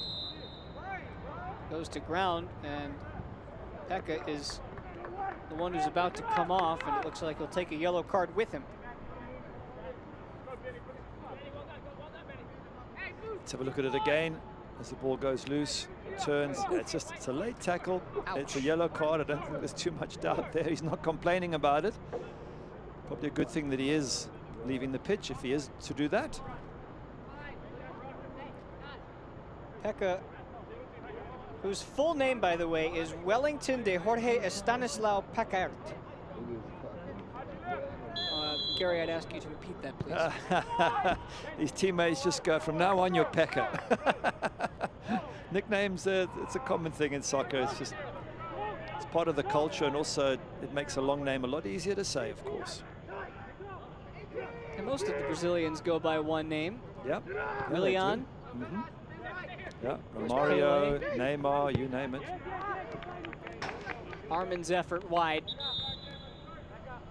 We did get the goal for them against Miami FC, Armin, so no reason why he shouldn't try and step up here today. See the big man, Robert Cristo, 6'4" from St. Louis. He'll come up front. Proch for Pekka. And Cristo for Marios Lomas, who just couldn't get it going tonight. See if Cristo, who we showed you scoring the lone header goal for North Carolina in the Open against Tampa Bay, see if he can provide a spark. Yeah, what a good header goal it was. 83rd minute to get the point away at Fort Lauderdale. Sorry, not Fort Lauderdale, at Tampa Bay Rowdies, which is a difficult place to go to.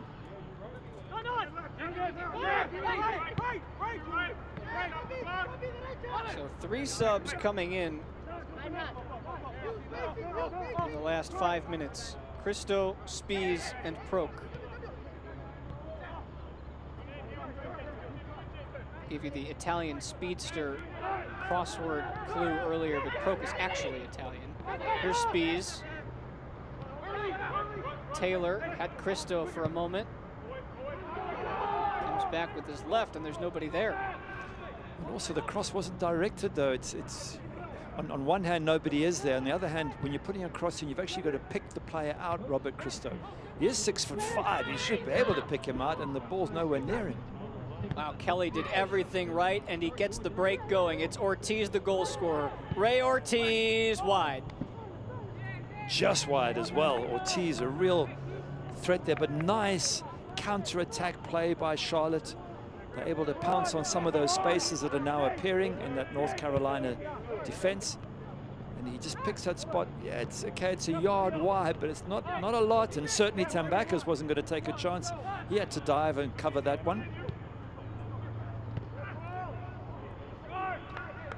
Fans, if you're coming to town, the Hyatt Place downtown is the perfect place to stay. Located in Uptown Charlotte, you'll find plenty of dining and entertainment for your pre- and post-game activities.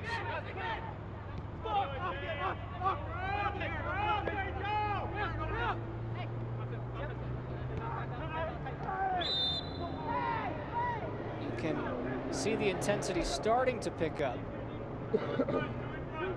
This is something that Charlotte will have to be very careful of now that the big man Robert Cristo's in. You start giving free kicks away in this position, they're going to bomb them on the big guy, I would think. So watch out for the number 11 there in the white strip, because that would be the most logical thing to do, and he's a hard man to defend against.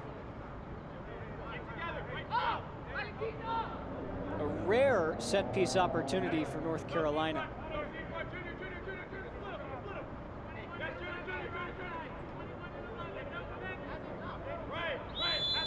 Bees with 5 bodies to aim at, including the big man Christo. It goes his way, and it's comfortable for Miller. Well, there you go. He got the header. Now, it wasn't a very powerful one, but it's a little warning to Charlotte that he's a big guy and he's going to get his head on a lot of stuff.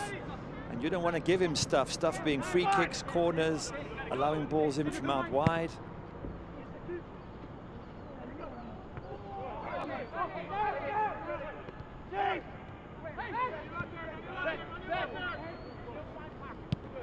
Smith, Taylor. Early for Christo. Christo ran into a body. He's hobbled. North Carolina gets to keep it.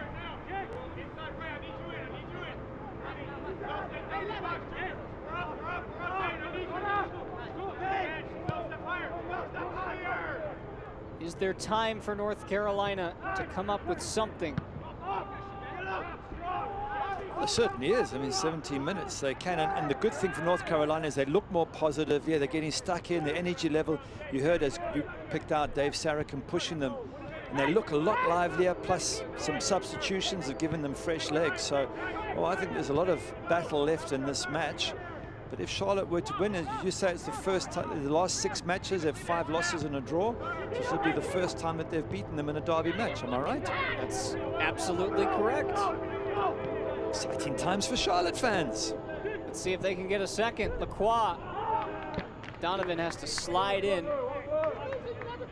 for a Chick-fil-A corner kick. And yeah, with these two teams having played 6 times and the aggregate score, as I mentioned, being 15-4 in favor of North Carolina since 2018, a win would go a long way for Charlotte's confidence as we continue down the stretch in Group G. Because it looks like Birmingham's got the top spot. Yep. But the second spot's up for grabs. And don't forget Memphis 901, they're just behind.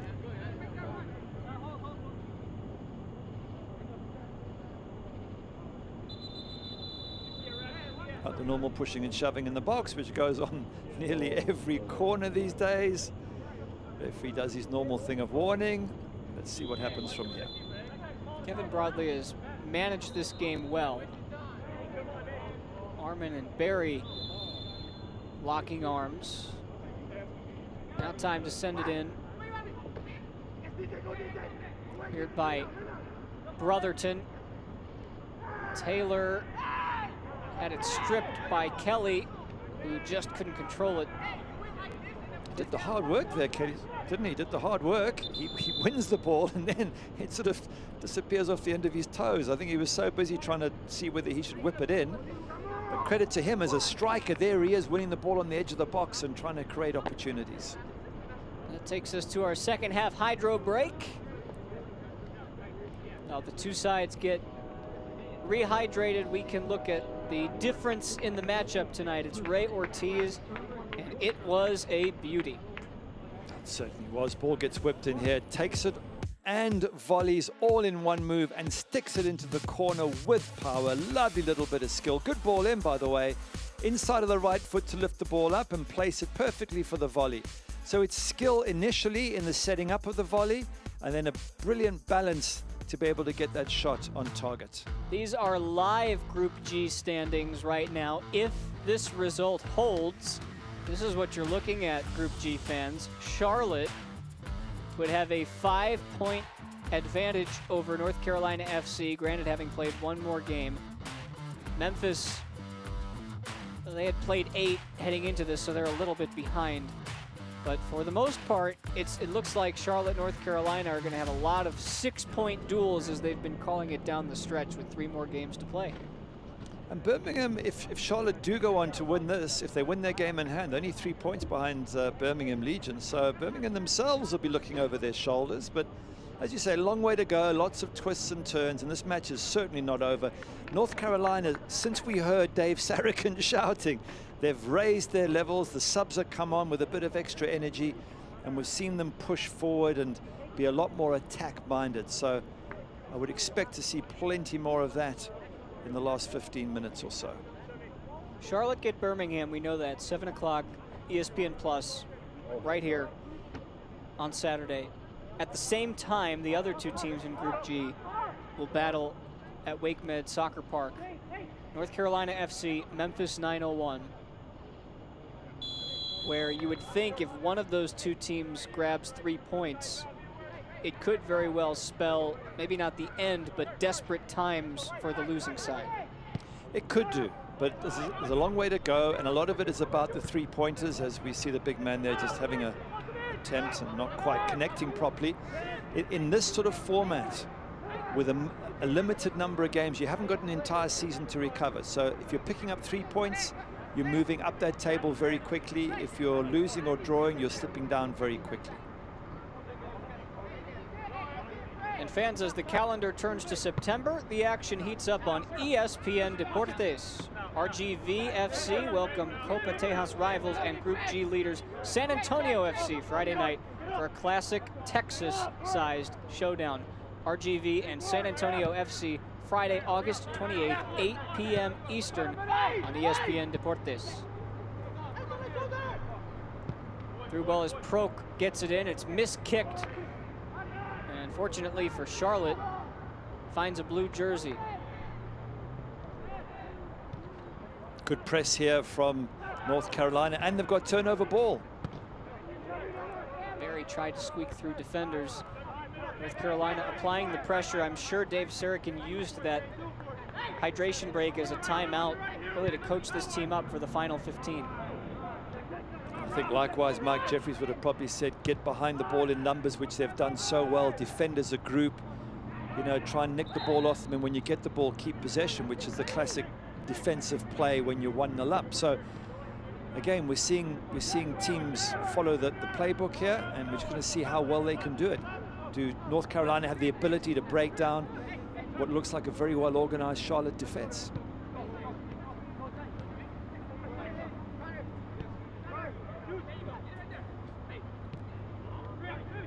Smith, as Cristo posts up, fires, and that wasn't too far off. Frustration from Robert Cristo as he nearly tied the game. That's a good turn. That's what this big man can do. Holds it up, but he knows what he wants to do. He's flicking it up, and he turns, and I'll tell you what, it's a decent strike, and it's got Brandon Miller scrambling for a moment, and then eventually it just bends wide. You can see Grant Smith holding his head there. He thought that was going in initially.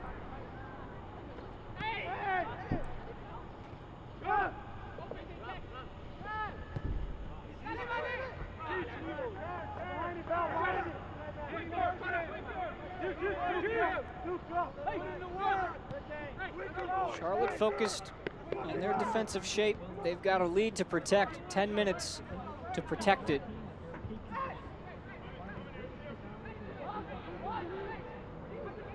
Out wide it goes.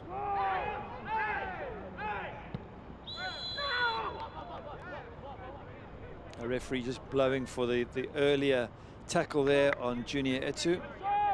But this is what they're doing so well, Charlotte. They just win the ball, they get it out of defense, and in this case, they've got a free kick. They can slow the game down. Tough for Graham Smith and company because they want to keep the ball moving. They want to keep that pressure on Charlotte, but obviously Charlotte want to do exactly the opposite, which is slow it down, take their time, which is what they're doing. Charlotte still have 4 substitutions at their disposal. North Carolina have 2 subs left and only 1 window in which to make those subs.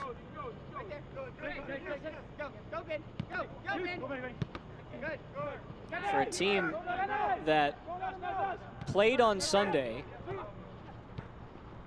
Mike Jeffries naming the same starting 11 from Sunday.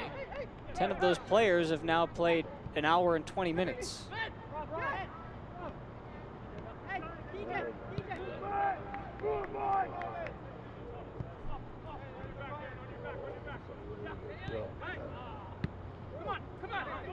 We are expecting a couple of subs coming. Here's Cristo, and he can't get to it.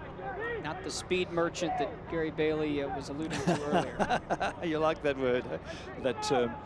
Yeah, look, it's important for Charlotte to make some subs because, as you quite rightly mentioned, they had a tough game against Miami. They've been traveling. They're probably tired. In the same way that the fresh legs have helped North Carolina, no doubt some fresh legs will also allow Charlotte just to close people down, to close the opposition down, and to do this sort of thing, run, create space, and get the momentum on the front foot for Charlotte. A lot of white jerseys back, not many blue jerseys following, but there's a lot of space out there. Here's Martinez.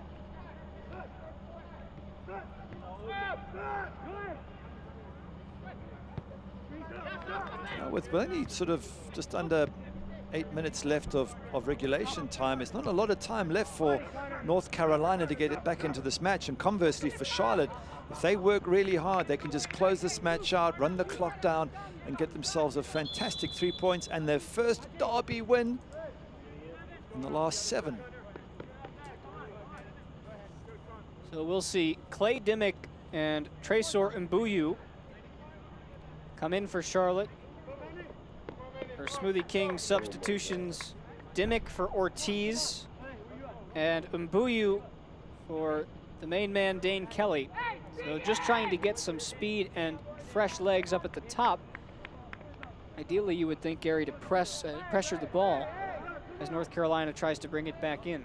Yeah, absolutely. Just try and win more possession, try and get turnover ball and just slow the game down and control it as much as possible. And that takes fresh legs. They've been running hard this entire game, and it takes a lot out of you, especially when you're playing 2 games a week in this sort of heat in the middle of summer.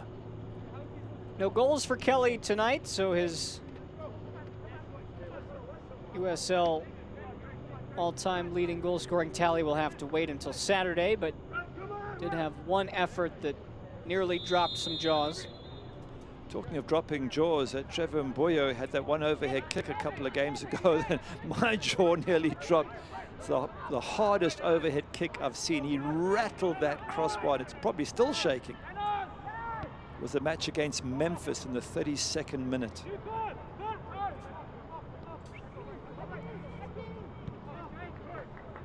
The substitution, by the way, for North Carolina, Manny Perez into the game. Tambakis comes off his line, and Mbuyu's fresh legs trying to close down the ball.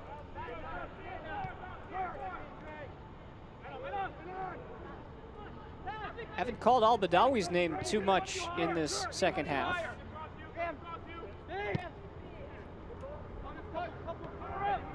Taylor, or rather Perez, nestles it, tries to make the overlapping run. He gets to it, but he can't keep it in play.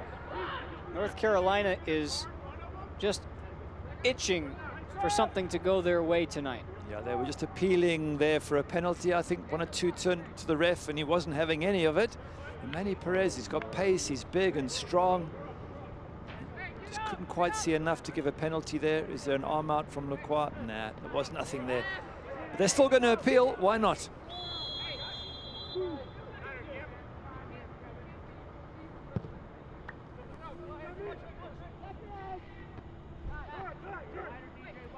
Charlotte have scored in every one of their games so far this season.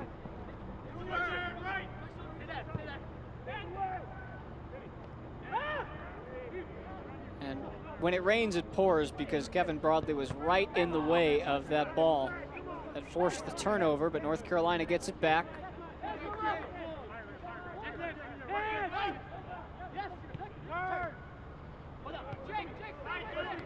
Perez out wide, looking to use him. Look at the blue shirts all behind the ball in their final third. Very little space anywhere for North Carolina. And they're saying to them, hey, we're just going to mass the armies on the edge of the box, and you've got to find a way through. Taylor. Donovan's service in, had no chance. You can see Christo putting his arms out saying, was that meant for me? Because it wasn't anywhere near me. And if you have a big player in the box, your service has to be accurate. You've got to give him a chance to get on the end of things. I think Christo is finding it a little bit frustrating up front at the moment. Fans, make sure to tune in to ESPN Plus for the next home game Saturday night at 7 p.m. Birmingham Legion FC, Charlotte Independence. Match is presented by Great Clips and the Charlotte area franchises. Again, kickoff at 7 on ESPN+.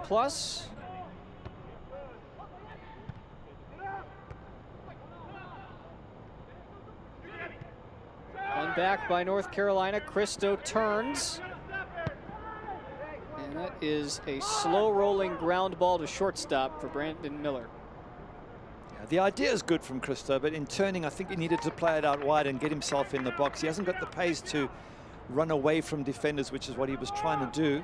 If he just knocks it wide, runs into the box and waits for a decent service, then, because you mentioned that Tampa Bay Rowdies goal again, when the service came in and was good, wow, he was fantastic in there. He rose high up and headed it back into the far corner. If that's his strength, then he should play to it. Knock the ball wide, get in the box, and wait for the cross to come in. Yeah, that was the first game of the restart. Tied the game, and yeah, when you're 6'4", especially in this sport, you're probably towering over everybody else on the pitch. Martinez forward. Dimmick gets to it.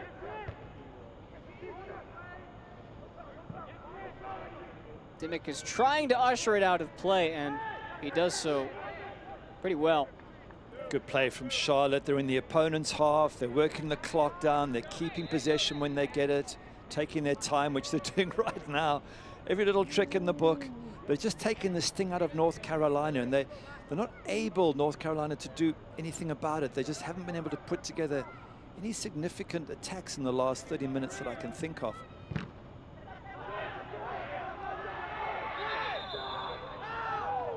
Two referees were deciding who to give the ball to.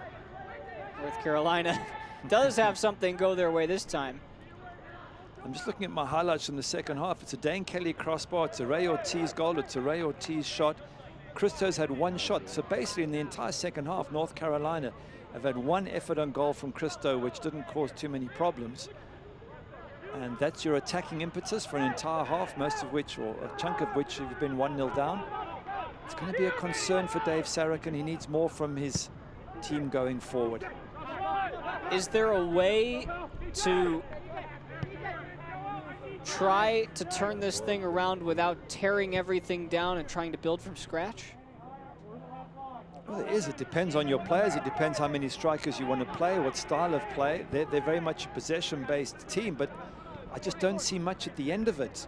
And this will be their third match, so it'll be, if they don't score now, it'll be 3.5 games in which they haven't got a single goal. That's got to be worrying for a manager. And the lovely passing is good, but with no end product, it's a problem. Question is, can they get a ball in from out wide? Let's have a look and see what they do here. Is this going to end in a good cross for the big man in the middle? No. It's just blocked out for a throw. They do have 5 minutes to try and find something from what has been a nothing game for them tonight. In danger of losing their third straight after winning 2 in a row, both 1-0 victories. They've only scored more than a goal once this season, with their 4 goals in the USL being the lowest in the league. Sabella kept it in play, and it's only a throw. So here we are, all this time and domination by North Carolina, out wide in a position where they can cross with a 6'5" centre forward, and as yet we haven't had a ball in the box. They've only got 4 minutes left to equalize. They've got to do something.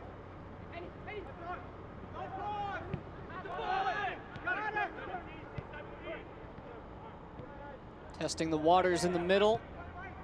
Brotherton slips Cristo, who lost it, and it did go out of play over the end line. That's another 30 seconds at least off the clock, which gives us a chance to tell you that we've got great deals on fan gear right now at charlotteindependence.com. We're taking your orders for Independence face masks that protect you and show everyone who you're cheering for in a stylish manner. Gary Bailey has a face mask that's not too stylish, but I think if he could choose to wear a Manchester United one, he probably would. You're giving me an idea. I must go on the internet and see if I can get one, order one.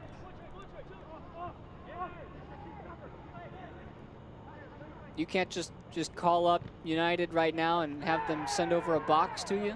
Really? You think so? Oh, there's an injury there. Yeah, and he was about to get up, and it looks like Dimmick was hit in the face. And so Kevin Broadley says, all right, let's mark how much time is on the clock, about the 92 minutes flat mark. Yeah, Akeem Ward there was very quick to sort of say to the referee, just come over and check.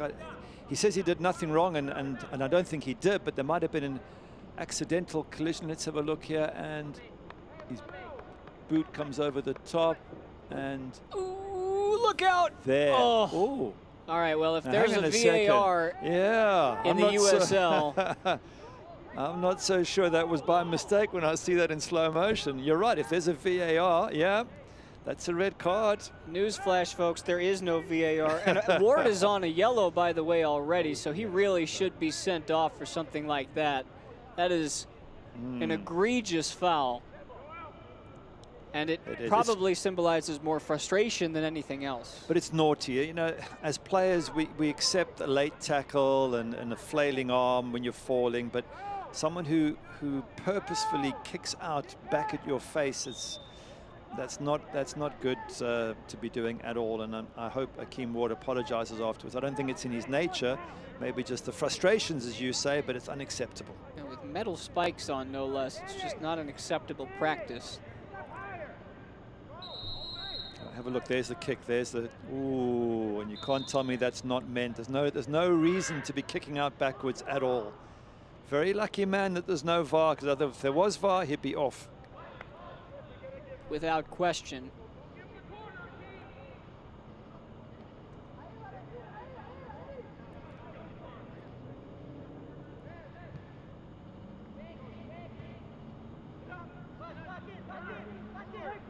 And North Carolina muster even one more chance in their own offensive half.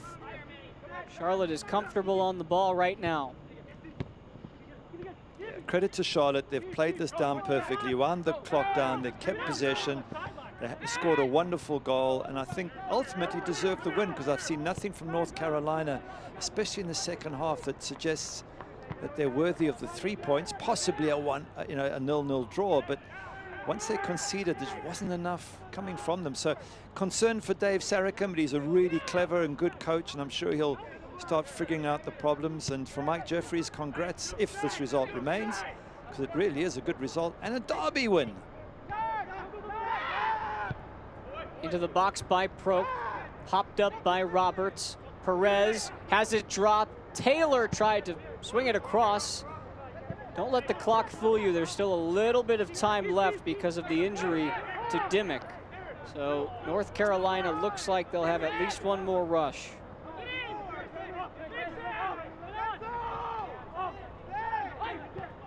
It's go time for NCFC. Swung wide towards the box. Taylor couldn't meet it. It falls for Perez, and Taylor was on the doorstep and missed everything. He had 8 yards of open goal to aim at, and he missed them all. Oh, that's the chance. That's the chance they've been waiting for. Opportunity, edge of the box there, whipped across. Oh, DJ Taylor came very, very quickly. And to be fair, Manny Perez doing a great job to get that ball across the box. So North Carolina FC go goalless again, and Charlotte get their first win over North Carolina in their franchise's history. A 1-0 victory on a goal by Ray Ortiz. Brilliant goal from Ortiz, and it's worthy to win a derby match. Absolutely brilliant, but I'm still getting over that chance at the end there. Manny Perez knocking it across the box. Nearly creating the chance, but yeah, the goal was wonderful from Ortiz, and he had a shot just 5 minutes later, so a worthy winner of the man of the match. He is our Great Clips man of the match, Ray Ortiz, who came up with a beautiful goal on the volley, volleyed it to himself. And we've also got to take a look at our save of the game tonight, presented by Pepsi, and this kept it 0-0 at the time. Big time stop by the left paw of Brandon Miller. Fantastic save, such a strong left arm, and And I think a lot of the Charlotte players will go in the locker room now and say, hey, you kept us in the game there, you kept us that clean sheet, and we went on to win it. But well done, Brandon Miller, and to Hadji Barry. It's a hell of a strike. Well, don't forget the next home game, Saturday, August 29th, presented by Great Clips. Tune into ESPN Plus at 7 o'clock for opening kick. Full highlights on the other side.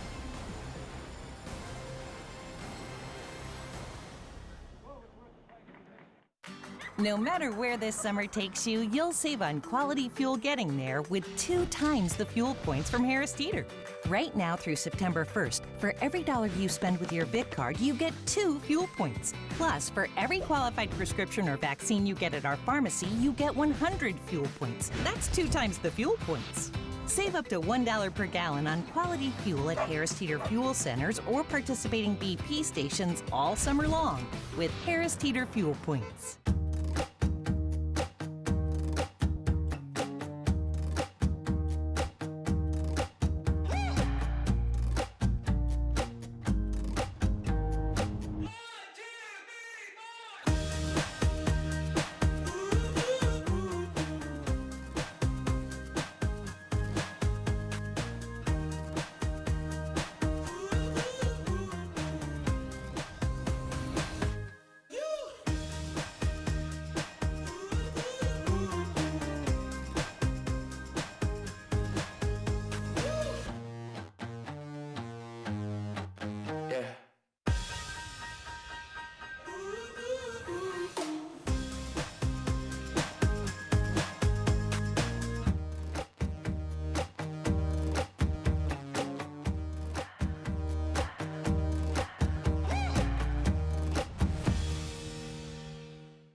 Tonight's game was presented by Novant Health, the official healthcare provider of the Charlotte Independents, who get a big win against their intrastate rivals, North Carolina FC. And to take a look at our full-time highlights presented by Novant Health, as we start you off in the first half, the first really good chance fell to North Carolina in Hadji Barry. We've seen that already. That Brandon Miller save is absolutely fantastic. And credit Hadji Barry as well, because that was spot on, brilliant, had pace, was flying into the corner of the net.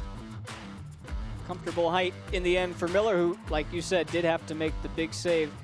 This was right at the beginning of the second half. Dane Kelly off the crossbar took a deflection. Beg your pardon, that was right at the end of the first half. Then, in the 59th minute, came the goal.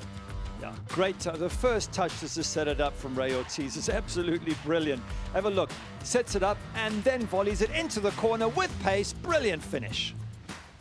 A 1-0 win would be all they need. And North Carolina almost had a chance there, too, at the end. Nearly finished it off with a goal. And the tail of the tape stays the same. North Carolina, 13 shots, out shooting Charlotte. 2 shots on target for the Independents, and one of them went in. Yeah, but it's the quality of the chances, and Charlotte Independents created better chances, and they took them well. And yes, they had slightly less possession, but I thought they were the better side overall. They were in control most of the time, and I didn't see enough attacking threat from North Carolina. But yep, they lose the derby, but they're still alive. They can still make the playoffs, and there's lots of these clashes between these two teams yet to come. Third W of the season for Charlotte, their first against North Carolina in their franchise history. They're 5 points clear for that second playoff spot in Group G. And for our entire crew tonight, for Gary Bailey, I'm Spencer Siegel signing off from the Sportsplex at Matthews. Independents get the win, 1-0. Until next time, good night, everybody.